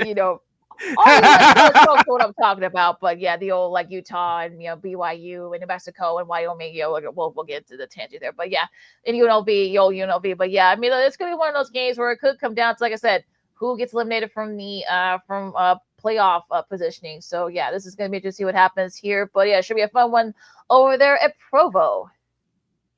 All right, it's time to take our last timeout, 2-2, as you rocking and rolling with us right here on Second City Sports on Sports Zone Chicago's #Football Friday. When we return, it's going to be the return, hopefully, of our queen, Miss Christine, the Queen Manika. Will get her weekly NFL picks. We'll get her thoughts or two on tomorrow night's Notre Dame USC showdown. And LaKeena has some sports media news and a whole lot more. Stick and stay right there on Sports Zone Chicago. Hey, it's your boy, the Superback, Sean Sierra, and be sure to follow Sports Zone Chicago on all social media platforms, on Facebook, Instagram, and our Roku channel. You can find us at Sports Zone Chicago, and on Twitter, we are at Sports Zone Shy. Also, be sure to download our mobile app so you can take Sports Zone Chicago with you on the go.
Got it done here.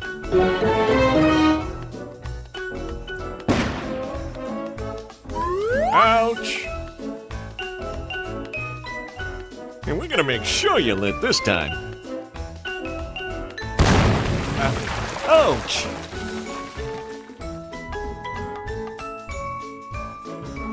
You're not gonna get me this time. Ow, Manny! Whoops!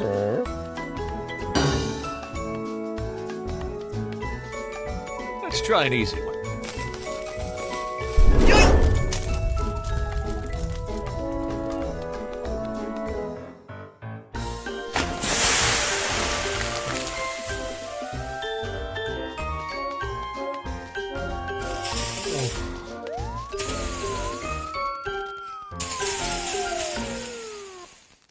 Every day, we take steps to keep the people we love safe, but some health risks are easy to miss. Ticks hiding in the yard can spread germs, like the ones that cause Lyme disease. Mice searching for food can spread bacteria that makes us sick. Mosquitoes lay eggs in standing water and can spread West Nile virus and more. Cockroaches are drawn to water in the home, leaving behind allergens that can trigger asthma attacks. Common pests can threaten our health. Learn how to protect your family at pestworld.org.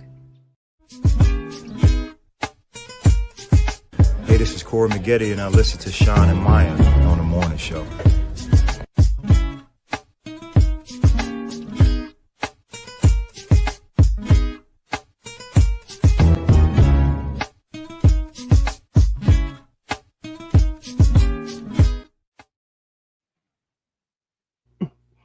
Welcome back to Second City Sports and the hashtag Football Friday edition. You're locked and loaded, and we're live in living color right here on Sports Zone Chicago. LaKeena McGee is she. Sidney Brown here is me. You can follow yours truly on the Twitter, X, and the IG at SidKid80. Once again, it's SidKid80. That's SIDKID80. That's SIDKID80. You can follow LaKeena McGee on the Twitter, X, and again IG. This is our last break of the show for today and for the week. So if you have any last minute questions or comments of any of the topics we discussed on this show thus far, including your Bears Saints predictions, you can hit us up at Sports Zone Chicago's Facebook page or at Sports Zone Chicago on YouTube. Type in those questions or comments in the comment section. LaKeena will get the up on the screen for you. Yeah, I know Christine had a last minute thing, so she is on her way. Hopefully she'll join us in a little bit here, but first, let's recap the Steelers Bengals game from last night on Thursday Night Football. And it was actually ended up being a thrilling matchup, and I think a lot of people had the Bengals and the under covering, I should say. So not really a big surprise that happened. I think the fact that they won outright, they should be a surprise either. But so Joe Flacco was definitely came in and kind of revitalized that offense. 3 touchdown passes for him. Chase Brown, no relation to Sid here, had 108 rushing yards. But it was Jamar Chase. He had 161 receiving yards. T. Higgins had a touchdown catch as well. So it looks like Cincinnati, they're at 3-4, and most years fall to 4-2, and it looks like maybe I think the biggest winner of this was probably Baltimore. Because, like I said, they're going to have a lot of their guys back, and after they come back from their buys, they face the Bears. And it's going to be interesting to see what happens here. Here's the thing. The Steelers, over the last few years under Mike Tomlin, whenever you have a team like the Steelers, they're supposed to win games against a less opponent. They come up short for whatever reason.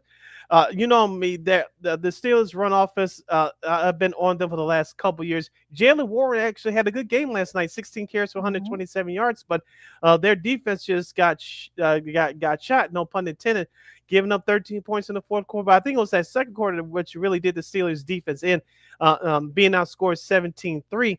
And so with Joe Flacco still being new to that team for the Bengals, he's getting some playing time, and that relationship between him and Jamar Chase is growing. And what the Bengals did last week, I think what they did last week, even though they lost at Green Bay, the offense got going in the second half. They carried that momentum over into last night's game. They caught the Steelers off guard, especially in that second quarter, putting up a 17-piece. They carried that momentum all the way to a 2-point victory. The Steelers, I'm not saying there's a Super Bowl contender because they're not. You saw why last night. Could they be on the outside and looking at outside in as far as the playoff picture? If they don't turn it around here, games like last night, it will come back to bite them in the tail. Yeah, gonna be very interesting to see what happens here now. Our girl just got a message from our girl Christine. She says she is at home now. Give her a couple minutes to get herself settled. And I know she had a last minute thing she had to do, for a job, but don't worry. So we'll just soldier on through. I know we'll just have her catch up on when she does get settled, and we do our picks here.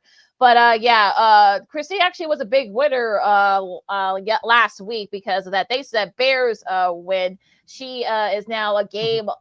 She's only now a game behind me. She had 11 wins last week. You and I both had 10. Now she's, like I said, she's like a game behind me now, and you said you're still about 3 games back, but you're worse place now than behind you overall. Yeah, overall. So so it's getting a little tight at the top here, folks. So so it's getting a little tight. Yeah, it's time for a big comeback. Here we go. All right, so it should be interesting to see what happens here now. To start off here, More of the London games. You got should be a good one. This will be probably a much better matchup than last week's London game. But yeah, you got the Rams and the Jags. Of course, I'll be at 8:30.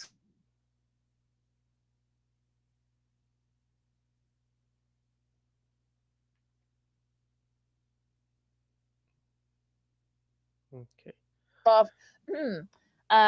Should be a fun one. But yeah, what say you? They're going to be playing at Wembley Stadium. This one. Yeah, the Jaguars let me down last week with a lackluster performance against Seattle. Now they had to go on the road, even though they're the quote unquote designated home team. The Rams, they kind of been up and down this year. They're still holding on that 4-2, but I think this is where you're going to see the difference between a good team and a team that's a pretender. Matthew Stafford's having a great year with 12 touchdown passes and two interceptions, but I think it's going to be the Kyren Williams show. And Devontae Adams, I think he's going to he's due for a big game for the Rams. So I'm looking for the Rams to not dominate here, but come close to it. They're favored by 3.5 points on the road. So I'm expecting the Rams to walk away with this victory here. Yeah, I think that was a tough loss for the Jags. But yeah, I think after what happened after they're kind of after that loss to San Francisco, they're finding their rhythm, if you will. So yeah, I think the Rams are just I know Nakua is going to be out, I believe. I think I saw somewhere. I know he's been struggling with that hamstring injury.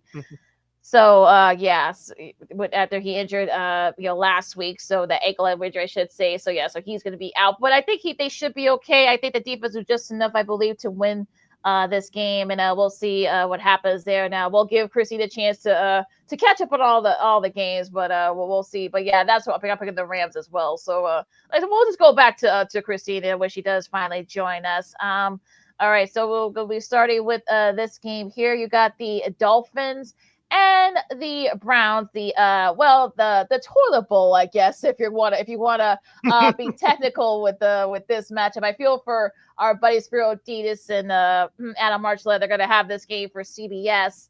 God, I mean, this is just I guess Cleveland only because they're at home, because I really don't have any confidence in Miami at this point. But yeah, I'm picking Cleveland just because they're at home. Whatever. Weather could be a factor in this one, but I think the Browns are slightly the better team. Tua Tagovailoa doesn't play well with the elements on the road, especially. Quentin Junkins, as I said before, I think he's that dude that running back for the Cleveland Browns, that rookie running back out of Ohio State. I expect him to have a big game, and because of the Browns' defense being better, and like you said, them being at home, I'm taking Cleveland. They're currently favored by 2.5. I should be interesting to see what happens there. Like I said, we'll get Christine a pick when she finally joins us and hopefully in the next couple of minutes here. Now, okay, so Rashee Rice is back for the Chiefs. They're now 3-3 as they host AFC West Division rival the Raiders. You start this one, Sid. I know some pundits want to have the Chiefs as the best team in the NFL. I'm not buying it just yet. I know they've been on a roll here recently in the last couple of weeks. The Raiders finally got off the schneid by beating the Tennessee Titans by 10 at home, but I just don't trust the Raiders in this situation. I think Pete Carroll will have his guys fired up, but they don't have the talent that the Chiefs do. So I'm picking the Chiefs to win at home. Now, Vegas has them by 12.5 points. I'm staying away from the point total, but as far as just picking the winners, I'm going with the Chiefs. Yeah, I think it's going to take a couple games for Rashee Rice to kind of get going here. Like I said, he hasn't played in like 5 or 6 games, so I think this gonna be his first game of the season. He'll definitely be a factor, I think. But yeah, it's going to be interesting to see how he'll look, how that part of that. But yeah, I think Vegas will stay with it for a little bit, but I think Kansas City will pull away late. So we'll see. But yeah, I think I got KC winning this one for pulling away. I feel like now an intriguing one here. Again, I'll be watching this game via this computer screen. Here you've got the EAGLES Eagles, who've lost a couple in a row, facing a Viking squad that's coming off a bye. They've had a chance to heal up after being away a year for 2 weeks. Oh boy, this is a tough one because Philadelphia is one of those teams where you're just like, okay, is there like a little bit something that's going on here? But I don't know what's happening. they're in out there in Philadelphia. The AJ Brown stuff is just too weird, and yeah, it's a little bit rough for the Eagles, but. I think look if you saw that great Justin Jefferson tricking their GM. If you guys haven't seen that yet, that was absolute cinema. So if you guys please look through Minnesota their social media or just search over Jefferson disguise, you'll see a little bit of prank. That was actually pretty funny. But yeah, I think in Minnesota they're coming off a bye. I think they'll be well rested. I think Minnesota will just have to win this game. I'm not going to fall for that Vikings. Oh, here they come. They're going to be on the roll. I'll tell you why. Everybody's counting on Philadelphia. Oh, they got this. Oh, they got that. We're not saying that it's always sunny in Philadelphia. No. Shout out Danny DeVito. But I think, great show, by the way. Yeah. We'll do that for Old School TV Monday at some point. But as far as this game is concerned, Philadelphia's defense, they had to step up to the plate. I think they'll do a number on Justin Jefferson. But on the flip side, offensively, they're going to have to run that ball with Saquon Barkley. Only 3 rushing touchdowns so far this season. That is unacceptable. So the recipe that the game that Super Bowl last year, we said, run the football with Saquon Barkley. Take that pressure off of Jalen Hurts. We know Jalen doesn't like to throw the ball down the middle. Well, how you do that, escape that? Well, give Saquon the ball. So for this game, I'm taking Philadelphia on the road. They're currently favored by 2.5. And of course, she is here with us. We'll get her a little catch up on these first 4 games that we picked here. So she is our girl, your girl from KXRB is Sioux Falls, South Dakota. Miss Christine, the Queen, Manika. Yay! Hey, sorry I'm late. That's okay. Look, this stuff happens, as the kids say. So don't feel bad. Yeah. Yeah, I know you're busy. I know you were busy. Had a busy morning. So thank you so much again, as always. Yeah. For coming on with us now. Okay, the first 4 games we picked were the Rams and Jags in London. Who do you have for that one? I have the Rams. All right. Make sure I got that marked. You're 1 game behind me, by the way, Christine. They said Bears victory. Did you guys pick against the Bears? Yes, we did. You forgot. How dare you? All right. All right. How dare you? All right. Okay. Dolphins and Browns. Who do you have for that one? Browns, just because it's a home game. I'm hesitant though. Yeah. I think we all had that one. Las Vegas and KC. This is another tough one because they've always had a tough time with the Raiders, but since it's a home game, I'm going to go with the Chiefs. All right. And last but not least on this part, you got the Eagles in Minnesota. I'm with Sid when I'm not falling for the trap. There's no way Eagles can lose 3 in a row or anything like that. So I'm picking the Eagles. All right. And we are all caught up. Yay. I love it. All right. I like it. Okay. So now we're all caught up. Now we're all even here now. Okay. Next up, you got the Panthers and the Jets. So Chrissy, you start this one. This is a toss-up just because you don't know what Panther team you're going to get. Same thing with the Jets because I don't think they're a bad team. I just think they still have not the right quarterback on their team at the moment. And I'm going to keep on saying that until I'm blue in the face. I think Bryce Young is coming into his own, though, a little bit more, getting these surprising wins. And I am taking the Panthers for this, but this was a tough one for me to pick. Speaking of Bryce Young, Christine, 10 touchdown passes, 5 interceptions so far this year. Rico Dowdle, he told his former team, Dallas, to strap up, talking about buckle up those chin straps. Well, he gave him over 100 yards rushing last week. Talking about Carolina in their upset win over Dallas, 30-27. The Jets, they're a mess right now. Aaron Glenn. I still think he's the right guy for this job. I know folks in New York want him fired already. That's not going to happen, so get over it. But the Jets will go 0-7. Panthers should do enough to win. This is a big spot for this young team to see what they're made of. They're 3-3. They're trying to go over 500 for the first time in a couple of years. I'm going with the Panthers. They're currently favored by 1.5. Whew.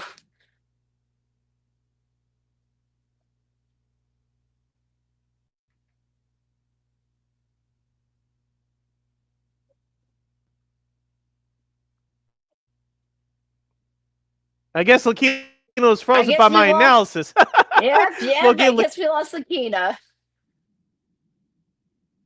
We'll get her back with her Jets Panthers pick in just a second.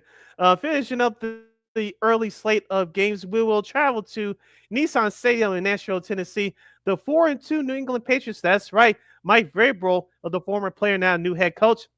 He is now, his Patriots are now 4-2 on the year, 3-0 away from Gillette Stadium. They'll travel to Tennessee to take on the 1-5 Titans. Of course, the Titans lost to the Raiders last week on the road. The Patriots got a big win down there at the Bayou against the New Orleans Saints, the Bears' opponent on Sunday. Christine, what say you about this matchup? Who do you have and why? I got the Patriots for it. They're looking pretty good. I think Vrabel, he was one of the top candidates for teams across the league, and I think he's showing himself and what he can do with it. So I'm going with the Patriots on the road. All right, now who'd you have for that last? Who'd you have for that last matchup? Said sorry, my bad. Yeah, we'll finish this up. Yeah, we both me and Christine had the Panthers. All right, I got Carolina. Who did you have as before you cut out on us? Yeah, I had Carolina as well. Okay. Sorry, folks. Of course, the Wi-Fi had to refresh itself, so of course it did. But yeah, continue. Sorry, continue.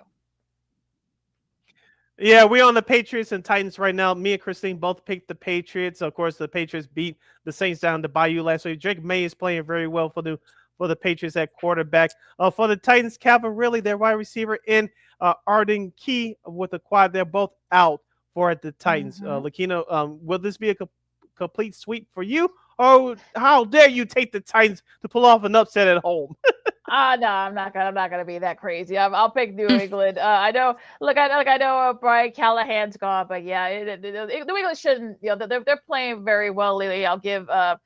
Drake May's been very solid. I like how the defense is playing. We know that's Mike Vrabel's bread and butter. So yeah, I think he'll definitely should be able to pull this. They should be able to pull this off pretty easily against the Titans, who are kind of in free for all.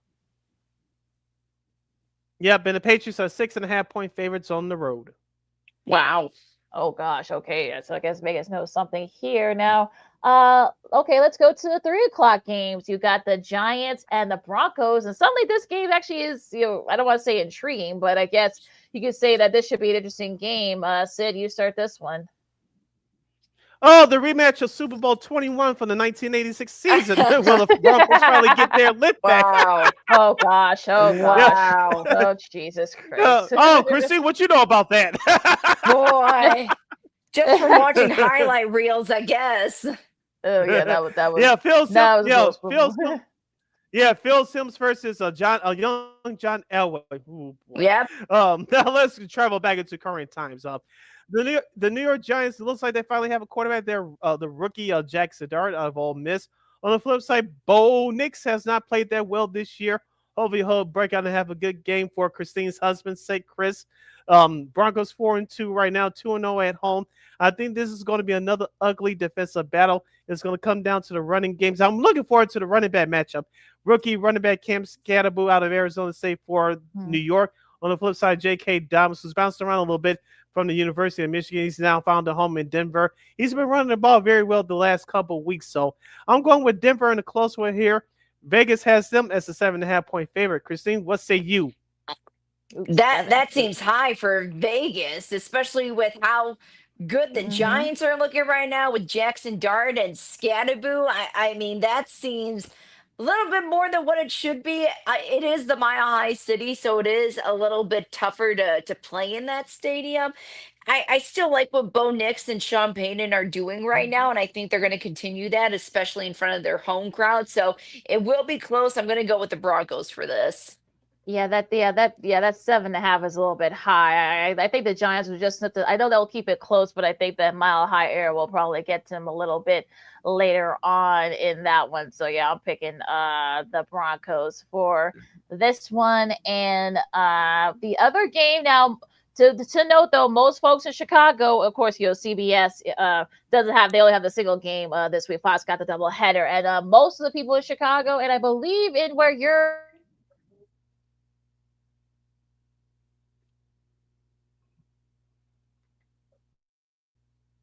It's like opposite day. LaKeena froze up on us again. I know. It's like opposite we'll day. pick up where LaKeena.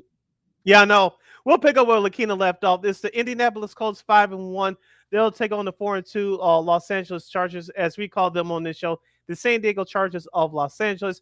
The Chargers are currently a 1.5-point favorite at home. The Colts, this will be their second and final trip to Southern California this year. They lost to the Rams earlier in the year at SoFi Stadium. Now they got to go back, and this time to play the Chargers. Daniel Jones is having a big year for Indianapolis. On the flip side, for the Chargers, they've been dealing with injuries all year long. What say you, Christine, about this matchup? Skip me. I haven't picked yet. Skip me. It's going to be a last-minute decision. Oh, boy. Okay. Oh, you got to give us a pick at some point, young lady. I know.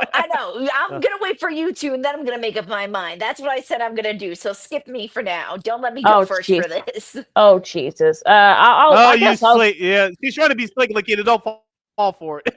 Well, look. This is one of those games where I'm having trouble picking as well. It's literally one of the few toss-up games this week. So this should be a good one. I'm definitely going to be watching this one. Gosh, I don't know. I mean, Jonathan Taylor's been playing, rushing the ball very well. Daniel Jones been playing good too. I mean, Justin Herbert. Yeah, he's Justin Herbert. Right. Gosh, I guess only because they're at home, I'm picking the Chargers, I guess. I have no other reason to pick them, just so that they're at home. That's my tiebreaker. They're at home. Sid, you're next. Don't be slick, young lady. You go next. I don't know. That's the problem. I don't know. I don't know what Chargers team you're going to get. I really don't. What's your opinion, Sid? Like you said, Daniel Jones is playing well. Jonathan Taylor, you mentioned LaKeena, 7 rushing touchdowns on the year. I'm going to stick my neck out. I'm going with the Colts. Oh, gosh. I think I'm going to go with the Colts, too. And I was kind of leaning towards that way anyway. But, I mean, Justin Herbert can throw 4 touchdown passes, and that would be the game. So I don't know. I think I'm going to ride with Indiana Jones for this one, for this week. Good one. Nicely Thank done. you. Get that leather. Yeah, get that leather jacket and that little whip there for him. Yeah, so it should be a fun one here. Now, I guess let me break this down. I guess regionally here for this next one. The course Fox got a doubleheader now. Most of the nation will get this. Well, I guess you can say they could split it 50-50. I guess, but they got the Packers and Arizona, I should say. Most of the Midwest, that's including us and of course Christine out in South Dakota, and most of Arizona will get this matchup. So Arizona and hosting Green Bay. Arizona, I know Kyler Murray hasn't practiced a lot this past week, although Jacoby was actually played very well, but we know that Arizona's been having trouble finishing games, so that's really been a problem for them. Green Bay did look dominant, but they looked okay last week, coming off a bye. We know how these teams, they always have great matchups. It might come down to another one of these last-second games, but I'm picking Green Bay here. But although, look, if Arizona somehow wins it, I would be shocked. I think the Packers kind of look more like the dominant team right now if you're comparing the two, and especially with Kyler Murray not really having much time on the field practicing this week. You don't know what Cardinals team you're going to get. They looked good at the start, but when you got Kyler Murray down and out, that doesn't really do them anything right now. The Packers, I still think they're a good team. It's a little bit tainted right now. Their record, I think, with that tie with Dallas, very entertaining tie, but it could be a little bit more if it wasn't for that game. But the Packers for this one. I'm going with Green Bay as well. The Cardinals did play well last week without Kyler Murray. I'm not sure that you're going to get that performance out of Jacoby Brissett, but I think the Cardinals defense will kind of keep this interesting. One note here from the Packers from their win last week against the Cincinnati Bengals. If it wasn't for Josh Jacobs, the Packers probably would have lost that game. So keep your eye on Josh Jacobs, the running back for the Green Bay Packers. I think he's going to play well. Jordan Love needs to step it up for Green Bay at quarterback. So I'm going with the Packers. They're currently favored by 6.5, but I think Arizona is going to keep this close. All right, and the other Fox game in that doubleheader is going to be the America's Game of the Week. The rest of the nation will get this one as the old NFC East rivals face each other as the Commanders off a short week. They face Dallas. I know they got CeeDee Lamb back. But that defense still is not very good. And I wonder why. Geez, I wondered. Yeah, interesting question. There's two Kristen. different reasons I can think of. Yes, exactly. And Washington, I know they're gonna be traveling on a tough week, but they should have won that game against the Bears. I'm sure they know that. So I know there's been a lot of back and forth between their fans all week long. It's been kind of exhausting. Yeah, I think this will be a shootout, and I think Washington will pull it out just because I like their defense a little bit better than I do the Dallas's defense. I'm going with the Cowboys at home. I don't see them, crumbling in front of their home crowd, especially with CD Lamb back. When you look at the two quarterbacks, Dak is having a great season right now. Not saying that Jaden Daniels isn't. The numbers are just being shown more with Dak Prescott right now. And Dak is the one to smile after he throws an interception or fumbles a ball. Just saying. So I'm going to go with the Cowboys. Yeah, give the ball to Javonte Williams, the running back for the Cowboys. I think he's going to pound it home for the home team. On the flip side for the Commanders, I think the downhill trend is going to continue. They gave that game away last week at home against Chicago. I think bad times are ahead for that franchise. So give me the Cowboys. They're favored by 1.5. So Vegas has them at a pick 'em. All right, an intriguing one out west for Sunday Night Football. You got the Falcons and the 49ers. Of course, the Falcons are coming off they're 3-2. 49ers at 4-2 with a lot of injuries. Sid. Well, I will not be watching this game. That's number one. Number two, I'll give you a winner. Here's why. I'll give you San Francisco because they're going to run the ball with Christian McCaffrey. On the flip side for Atlanta, I like Michael Penix Jr., but who's going to step up besides Bijan Robinson? Will Kyle Pitts finally get some love on offense? Drake May is one of the best talented wide receivers in the league when he has the ball, but they don't give him the ball consistently enough. So I don't know what the hell or who you're going to get as far as which Falcons team is going to show up. They're mediocre at best. San Francisco's at home. I'm picking the 49ers. They're currently favored by 2.5 points. I'm with Sid on this one and going with the 49ers, mainly because it is a home game. And plus, if anybody's going to handle adversity when it comes to injuries, it's Kyle Shanahan and his coaching staff. There's no other team in the league that knows how to adjust with injuries than I think the 49ers, especially within the last 5 years right now. And I like Michael Penix Jr. You guys know this. I talked a lot about him when he was getting drafted and during that Washington, Michigan game. And I think he is looking good for the Falcons right now. But I think their challenge is definitely going to be to stop Christian McCaffrey. And that could be tough for them. So I'm going home 49ers. Yeah, might as well make it the sweep. I'm making it San Francisco as well. I know they lost Fred Warner to the rest of the season with an ankle injury. But yeah, I think, like you said, Christine, I think Kyle Shanahan is probably one of the best coaches at making the next man up adjustments. I think he learned that from his dad back in the day. So yeah, I think that definitely San Francisco. I think this. I think San Francisco could definitely be right up there as well. So one of the best teams in the league. Now, speaking of the best teams in the league, two of the best here in the first of Monday Night Football doubleheader, if you will, if you want to call it that. You got at 6 o'clock, this will be on ABC, ESPN, and ESPN Deportes. You got the Bucks and the Lions. I saw a lot of folks picking the Lions, and I'm like, okay, have they seen their defense? I know they got a lot of their guys, going to get a lot of those guys back on defense, but it's something about Tampa Bay, Baker Mayfield, and they're going to have Mike Evans back, and again, a couple other guys as well. That defense is actually pretty good. I'm talking about Tampa's defense. So, yeah, I mean, I think Tampa. I'll pick it. I guess, I don't know. I'm stepping out here. I don't know if I'm stepping out here or not, but I'm picking Tampa Bay here for this one.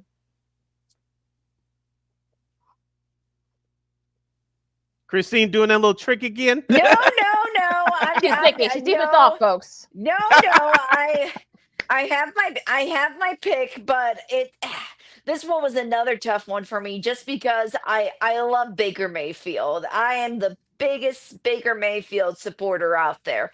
And I like Jared Goff too. I like both teams and how they're looking. This is gonna be a good game. I could see this being a future playoff game, in all honesty. I really can. It just might be. It might. I don't see I don't see the Lions losing twice in a row, especially at home. I just don't see that. And I wouldn't be surprised if it comes down to a field goal by either team. This is going to be a close one, but I know their defense is kind of down and out and depleted, but that just gets them fired up after a tough loss. And I am going to go with the Lions. I'm going with Detroit too, but Baker Mayfield is a top 3 MVP candidate in my opinion. 12 touchdowns and an interception this year. Yep. But watch out also too for the Tampa Bay Buccaneers. Emeka Ibuka, their rookie wide receiver for the Buccaneers, he's really stepped in and done well in the absence of Mike Evans. So I think this is going to be a shootout here. The over-under total is 52.5. I think if I was a betting man, I would be tempted to go over. But as far as this game is concerned, I'm going with the Detroit Lions. They're currently favored by 5.5 points. Oh boy, so I guess they must know.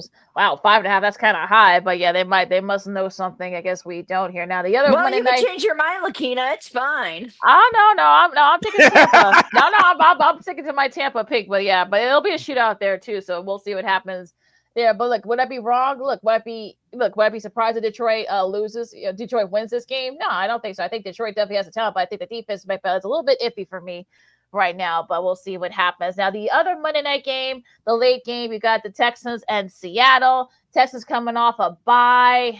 Okay, and Seattle, Sid, you start this one. The Texans could show up and have a surprising performance. I am open to that, but the way Seattle's playing, I'm not going to get on that Texans bandwagon as far as pulling off the upset. As we said before, the NFL's a week-to-week league, but I have Seattle in this one only because they're at home.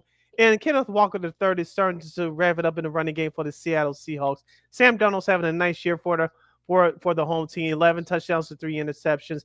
Jackson Smith and Jibba is having a nice year as well. He had a big monster game at Jacksonville last week for that win for Seattle. So I'm going with the Hawks here. They are currently favored by 3.5. I'm going with the Seahawks too. It's a home game. Sam Darnold is looking really well. I'm not sold on the Texans this year. It's been kind of up and down, and it's always tough to play in Seattle, especially when they're one of the hotter teams right now. So I'd go with Seattle. Yeah, making a sweep here. I got Seattle. I know Houston's going to be coming off a bye, but I just say Seattle's on a tear right now. That defense, Sam Darnold looks great. That defense, it's not your Legion of Boo defense, but they've got some really good, solid young defensive stars there as well. So I definitely think Seattle should win this one. I don't want to say easily, but they'll be interested to see what happens with this one. Now, of course, last but not least, you got the beloved, the Bears. They're now 3-2, and look, you're gonna have the single header game. The earlier game, I should say, on Fox as a part of their double header.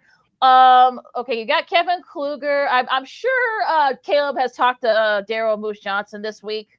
I'm sure he has. So not a lot of people gonna be watching this match. I think like most of Chicago, most of Illinois, Indiana, and I think parts of Wisconsin, Michigan, Missouri, and Iowa. Also, you got all of Louisiana, most of Alabama, some parts of Mississippi, and the other parts of the South, little parts of the South will get this matchup too. So not a lot of people will be watching this game for various reasons.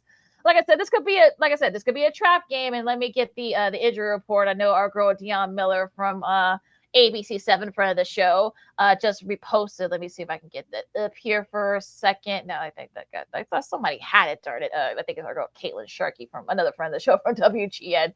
I saw the matchup somewhere. Let me see if it's here somewhere. I know I just thought, okay, here we go. I got the Bears communications. Okay, now they say Grady Jarrett is now questionable. He was limited in practice today. So is DeAndre Swift. They got Amagaji also questionable. You got Noah Sewell, he's out because of that concussion that he suffered, too quick of a turnaround. Also, Kyron Stone is also out as well, so we're going to see Jake Moody again. Now, look, I'm picking the Bears here. I'm picking the Bears, just want to make that clear. But again, like we said earlier, if you guys watched our show earlier, this is a classic trap game. So I'm picking the Bears, but again, trap game. Just saying, I'm leaving it there. I'm going with Chicago as well. They're currently favored by 4.5 points at home. I am disappointed in you two.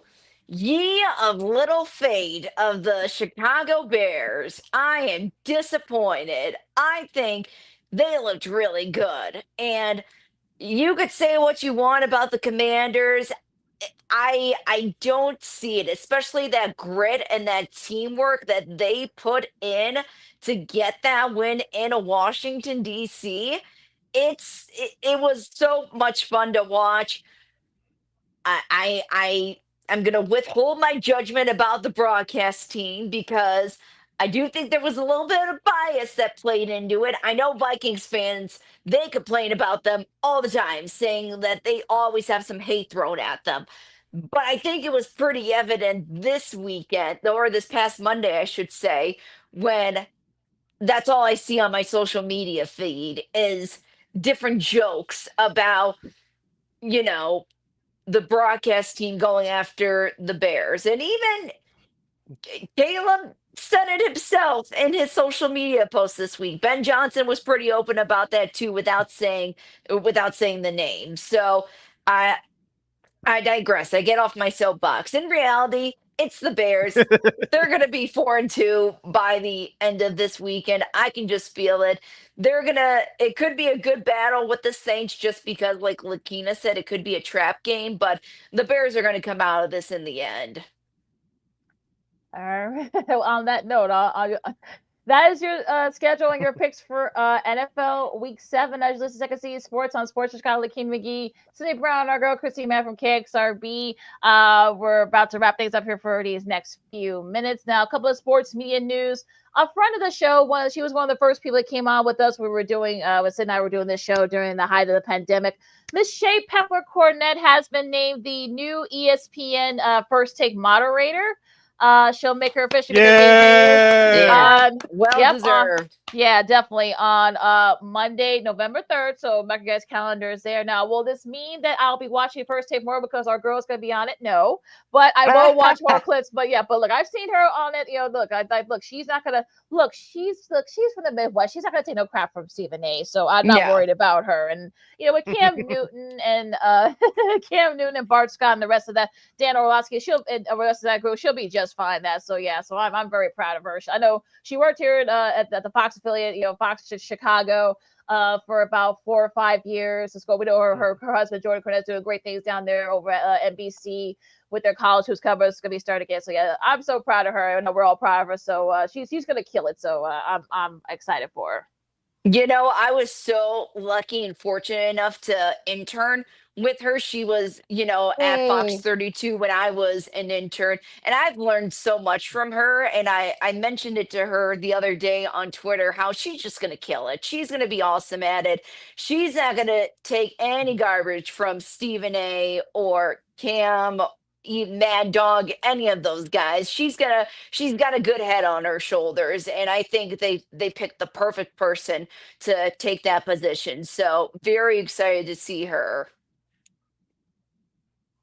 Yeah, I echo those same sentiments, and she's going to do a great job. She knows her stuff, and hopefully open doors for other women of color. I hate using that term, but women in general, as far as sports media is concerned. Like, we get a part of it. It's a pretty face, and no shade to the last host, but we have plenty of women that know what they're talking about, and they don't have to just use their looks to get on camera. We know the dirty secret here, but we have women that's well versed in the sports world, and she's definitely one of them. So congratulations to her once again, and she's going to do great things with that show. Absolutely. And more sports media news. Bruce Pearl, of course, who is now the retired coach from Tennessee, of course, recently at Auburn. He is going to TNT Sports to be part of their new college hoops studio show with Jalen Rose, Jamal Mashburn, and also Chris Webber, who will be on there on occasion, I guess. Kind of like what Barbara Waltz on The View, I guess. So what do you guys think? Yeah, what do you guys think about this new lineup? I know with NBA, not being a thing over at TNT and Warner Bros. Discovery now, it's going to be about college hoops, and now it's going to be kind of like I don't know, it's going to be inside the NBA, but with those four, Adam Lefkoe's going to be hosting. It should be very interesting to see what they say. We knew that there were going to be changes, that's for sure, and all you can do is wish him nothing but the best going forward. I think he's got a good mind for, coming from collegiate basketball himself recently. He's going to bring a lot to the table. And plus, he did this work before at ESPN many years ago before he took that Auburn job. So it's going to be a natural fit for Bruce Pearl. So TNT is lucky to have him. Yeah, it brings a lot of knowledge and stuff. So it's going to be interesting to see what happens with that new studio show. Christy, do you think the Dodgers can finish up the Brewers tonight? I hope not. I want my Brewers to beat them. I hope not. Make it interesting. I don't want it to be a sweep for them. I would feel bad. What about the Blue Jays and Mariners? Best of 3 now. Who do you think has the edge? I'm going to go with the Mariners. I know Toronto, they've been coming out on top recently, but I still like the Mariners. It would be a great story, especially since they haven't been to the big show ever. So this would be a story that I'm sure the MLB would appreciate. Yep. Not going back to baseball. I want to get your comments, Christine. Hopefully you saw this on social media. Me and LaKeena talked about this on our last show on Monday. Kylie Mills, friend of the show, the Big Ten Network, Chicago's very own. She called the last Sunday night's Bulls Minnesota Timberwolves game. What were your thoughts if you saw any clips via social media? I saw little clips here and there, but I did a good job from what I saw.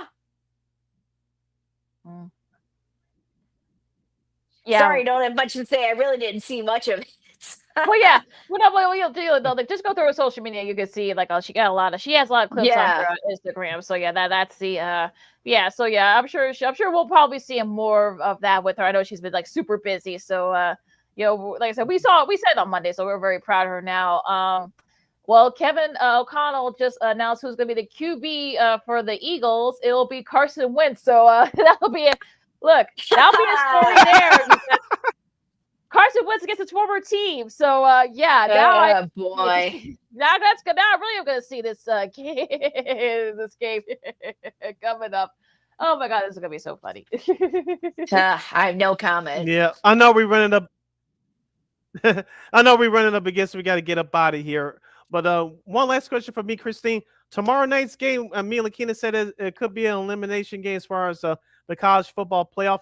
5-1 USC, 4-2 Notre Dame, Irish Stadium. Tomorrow night, Saturday night, 6:30 on NBC. We know who do you have. Can you make a case on why the Fighting Irish is going to win the game? I just think they got so much grit to them.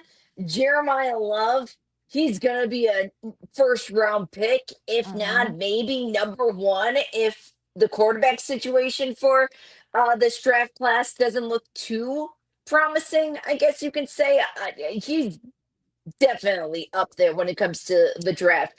I like what CJ Carr is doing. You can tell that he's a green quarterback, but if you want anybody to coach him, it's Marcus Freeman. I just love the passion that he shows for all the guys on the team, whether it's on offense, defense, special teams. Like, he just has so much passion for those guys and for Notre Dame.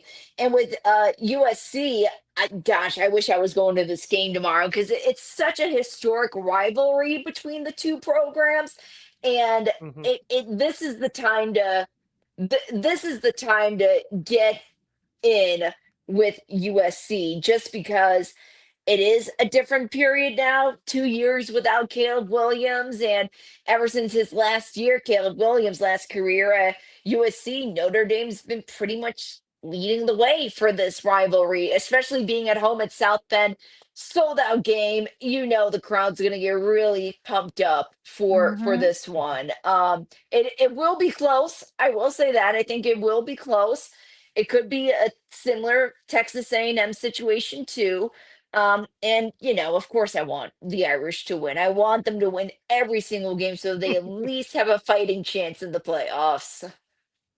Yeah, like I said, it's like we've seen some great games between these two teams. So I don't expect anything. I don't expect tomorrow to be any different. So it should be fun.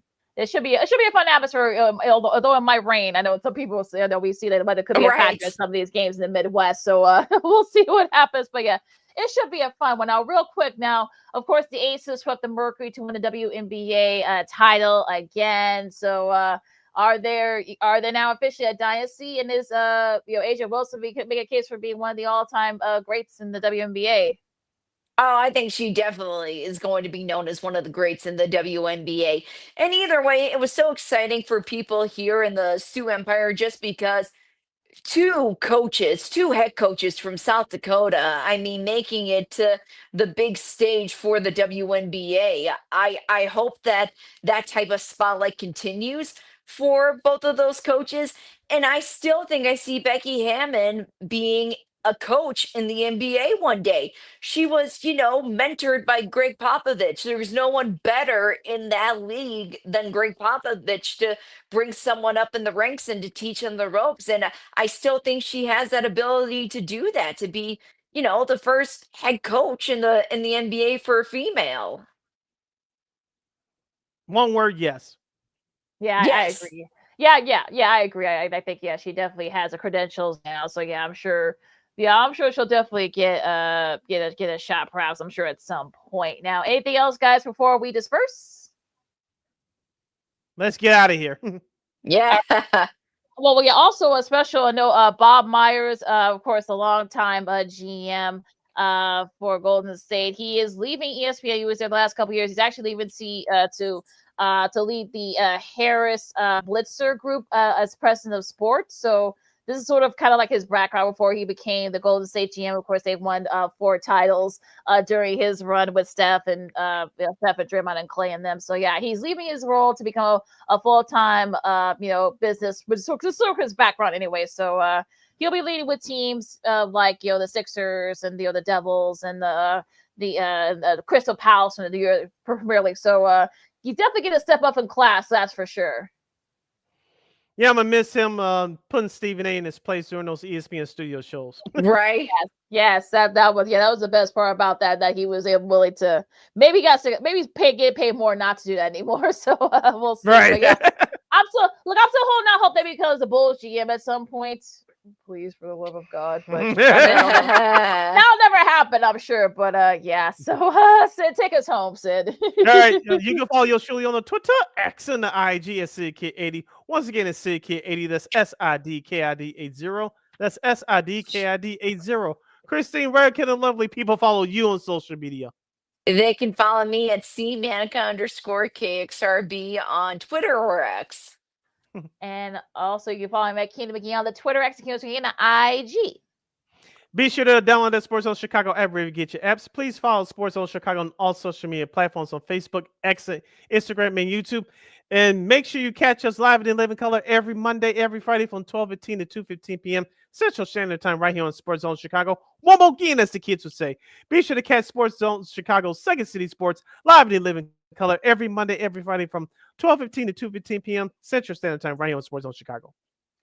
And of course, if you missed our picks or our visit with Christine or any of our great interviews and other great segments of the show, you can catch it on the replay anytime, anywhere. Not just our show, but Sean Sierra Sports, the Smoke Fellas, and so much more, including Monday's show. When after we do our NFL, we're going to be doing our annual NBA season preview special with a great panel of experts. So if you want to know who they are, well, you got to tune in on Monday at 1. But yeah, just so if you miss it on live, don't worry, you can catch the replay anytime, anywhere on Sports Chicago's Facebook YouTube pages. And we will provide. And you gotta love this time of year, folks. You got basketball, both men's and women's, college, of course, the NBA, they're gearing up to start their season. Also, of course, you got the football, baseball, and so much more. It's actually a great time of year for all this stuff. So for Sid and Christine, I'm LaKeena with Second City Sports on Sports Chicago, and we'll see you guys on Monday. Go Bears! Holla!